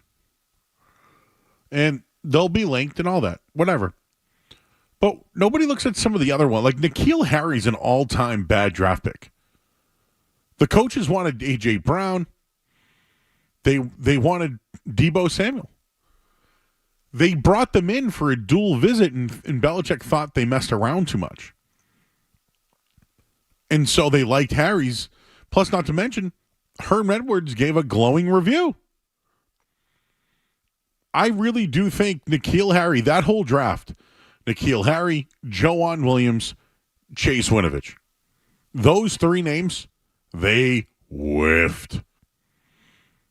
Receiver, cornerback, pass rusher. Tom Brady's last season. Think about that. And people will say, Lawrence Maroney, nope. Chad Jackson was worse than him. Although I didn't like the Razai Dowling pick, I did think he was a talent, and that at the time they could take risks on those kind of guys. But overall, there's been some really bad draft picks from Bill Belichick. I even think Jack Jones is one too. Dominic Easley. Yeah, who did I say? He was a first-round pick. Oh yeah. So the only reason why I say Dominic Easley is they took a risk on him. Like he was a talented guy, and if his knees were bad, well, hey, they took a shot, but it didn't. It didn't work out. Razai Dowling, right? Another guy they drafted high. There's a lot of names, but when I go back to it and look back, the fact that they identified those three positions and missed. Anyways, so there's Bill Belichick still giving analysis on the draft, huh? Kind of like he's covering it. Is there anything else? Did they talk about anything else today on the McAfee show? I actually like McAfee. He gets great guests. They're all very comfortable in talking with. Yeah, it's a little bro, but I feel like McAfee's not afraid to ask some of the questions. Oh, can you get the one where it says hey, Bill, what kind of day did you have today, or something like that, or hey, what's every day looking like for you, Bill Belichick? Because I do think about it. I think about Bill in that way. What are days like for you, Bill, when you wake up in the morning? And, the last time we saw him, he was at Washington's, scouting or practices or whatever with his kid. But I know that he wanted to draft Jaden Daniels. I'm actually curious if Bill Belichick was still here. If he missed on Jaden Daniels, would he have still drafted Drake May? I would love to know that one. Guess we'll never find out. Guess we'll never find out on that one. So we'll take a quick break. You don't have to find out. Thank you, Skaz. You tried. You worked hard. No, I have it. But you have it. We can maybe play it coming back. Yeah, we'll play it coming back. Why not? We'll tell you. Hey, we got a guest lined up tomorrow. We'll tell you who it is coming up next here on 98.5 The Sports Hub. You're listening to Joe. You're listening to Joe.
the first round leads into the second round, and there's a lot of correlation there. So we'll talk about that next Thursday night. But just trying to do some preparation and follow up. I watched a lot of these guys in the fall, and even some from last year when they were juniors or when they weren't coming out, but they were still factors in evaluating the players in the 23 draft. So it's just kind of an ongoing process, and it's fun to keep up with. I always enjoy this part of the season. Well, we'll be thankful for it.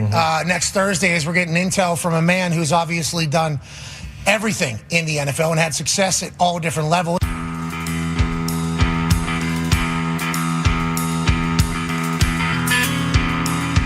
Bill Belichick on Pat McAfee, who will be part of the NFL draft coverage. We're going to have NFL draft coverage as well. Next week's the draft. We're probably going to have a Bruins game, huh? No? No Bruins or Celtics Wednesday night? No, Thursday night is the draft, isn't it? Thursday's the draft. Sorry, yeah. Yeah, so Bruins will be Saturday, Monday, Wednesday. So no Thursday. So we should have a full show. Oh, yeah. Draft talk. I watch enough of it where I can just kind of... Like, Barth is entrenched in it. I can just be like, yeah, I bet on that guy. They lost to NC State. Last-second field goal. So, tomorrow night, Skaz, we have a guest. Would you like to let us know who that guest is, sir? Yes, tomorrow night we will be joined by Revs legend Taylor Twellman to give us some insight. Messi's coming to town a week from Saturday, so why not get a guy on that's going to know everything about it? Called almost every single Miami game since they've been in MLS. So yeah, we will have Taylor Twellman on tomorrow night. A national soccer analyst will be on the show. So Revs fans, rev it up. We only have a minute to go. So, Jared, if you can keep it clean in under 25 seconds, you're on. All right, Joe. I think it was a clean dump from the Bruins to get the Leafs. Yep. I will keep it clean. And, they got the matchup they're looking for. That's the only way they get out of the first round. I said for months that they're fraud. This is the only way they get out of the first. All right, 25 seconds. Thank you, Jared. Willie at the draft talk. I'm sorry, buddy. We're back here, full show again tomorrow night. Like a triple beef three-way. Thanks, Ryan Bell, James Scaramazino, Skaz. And read all our stuff at 985thesportsup.com. I ate almost the whole entire small pizza. And you know why I don't feel bad? Because it was a small. All right, I gotta go. Bye.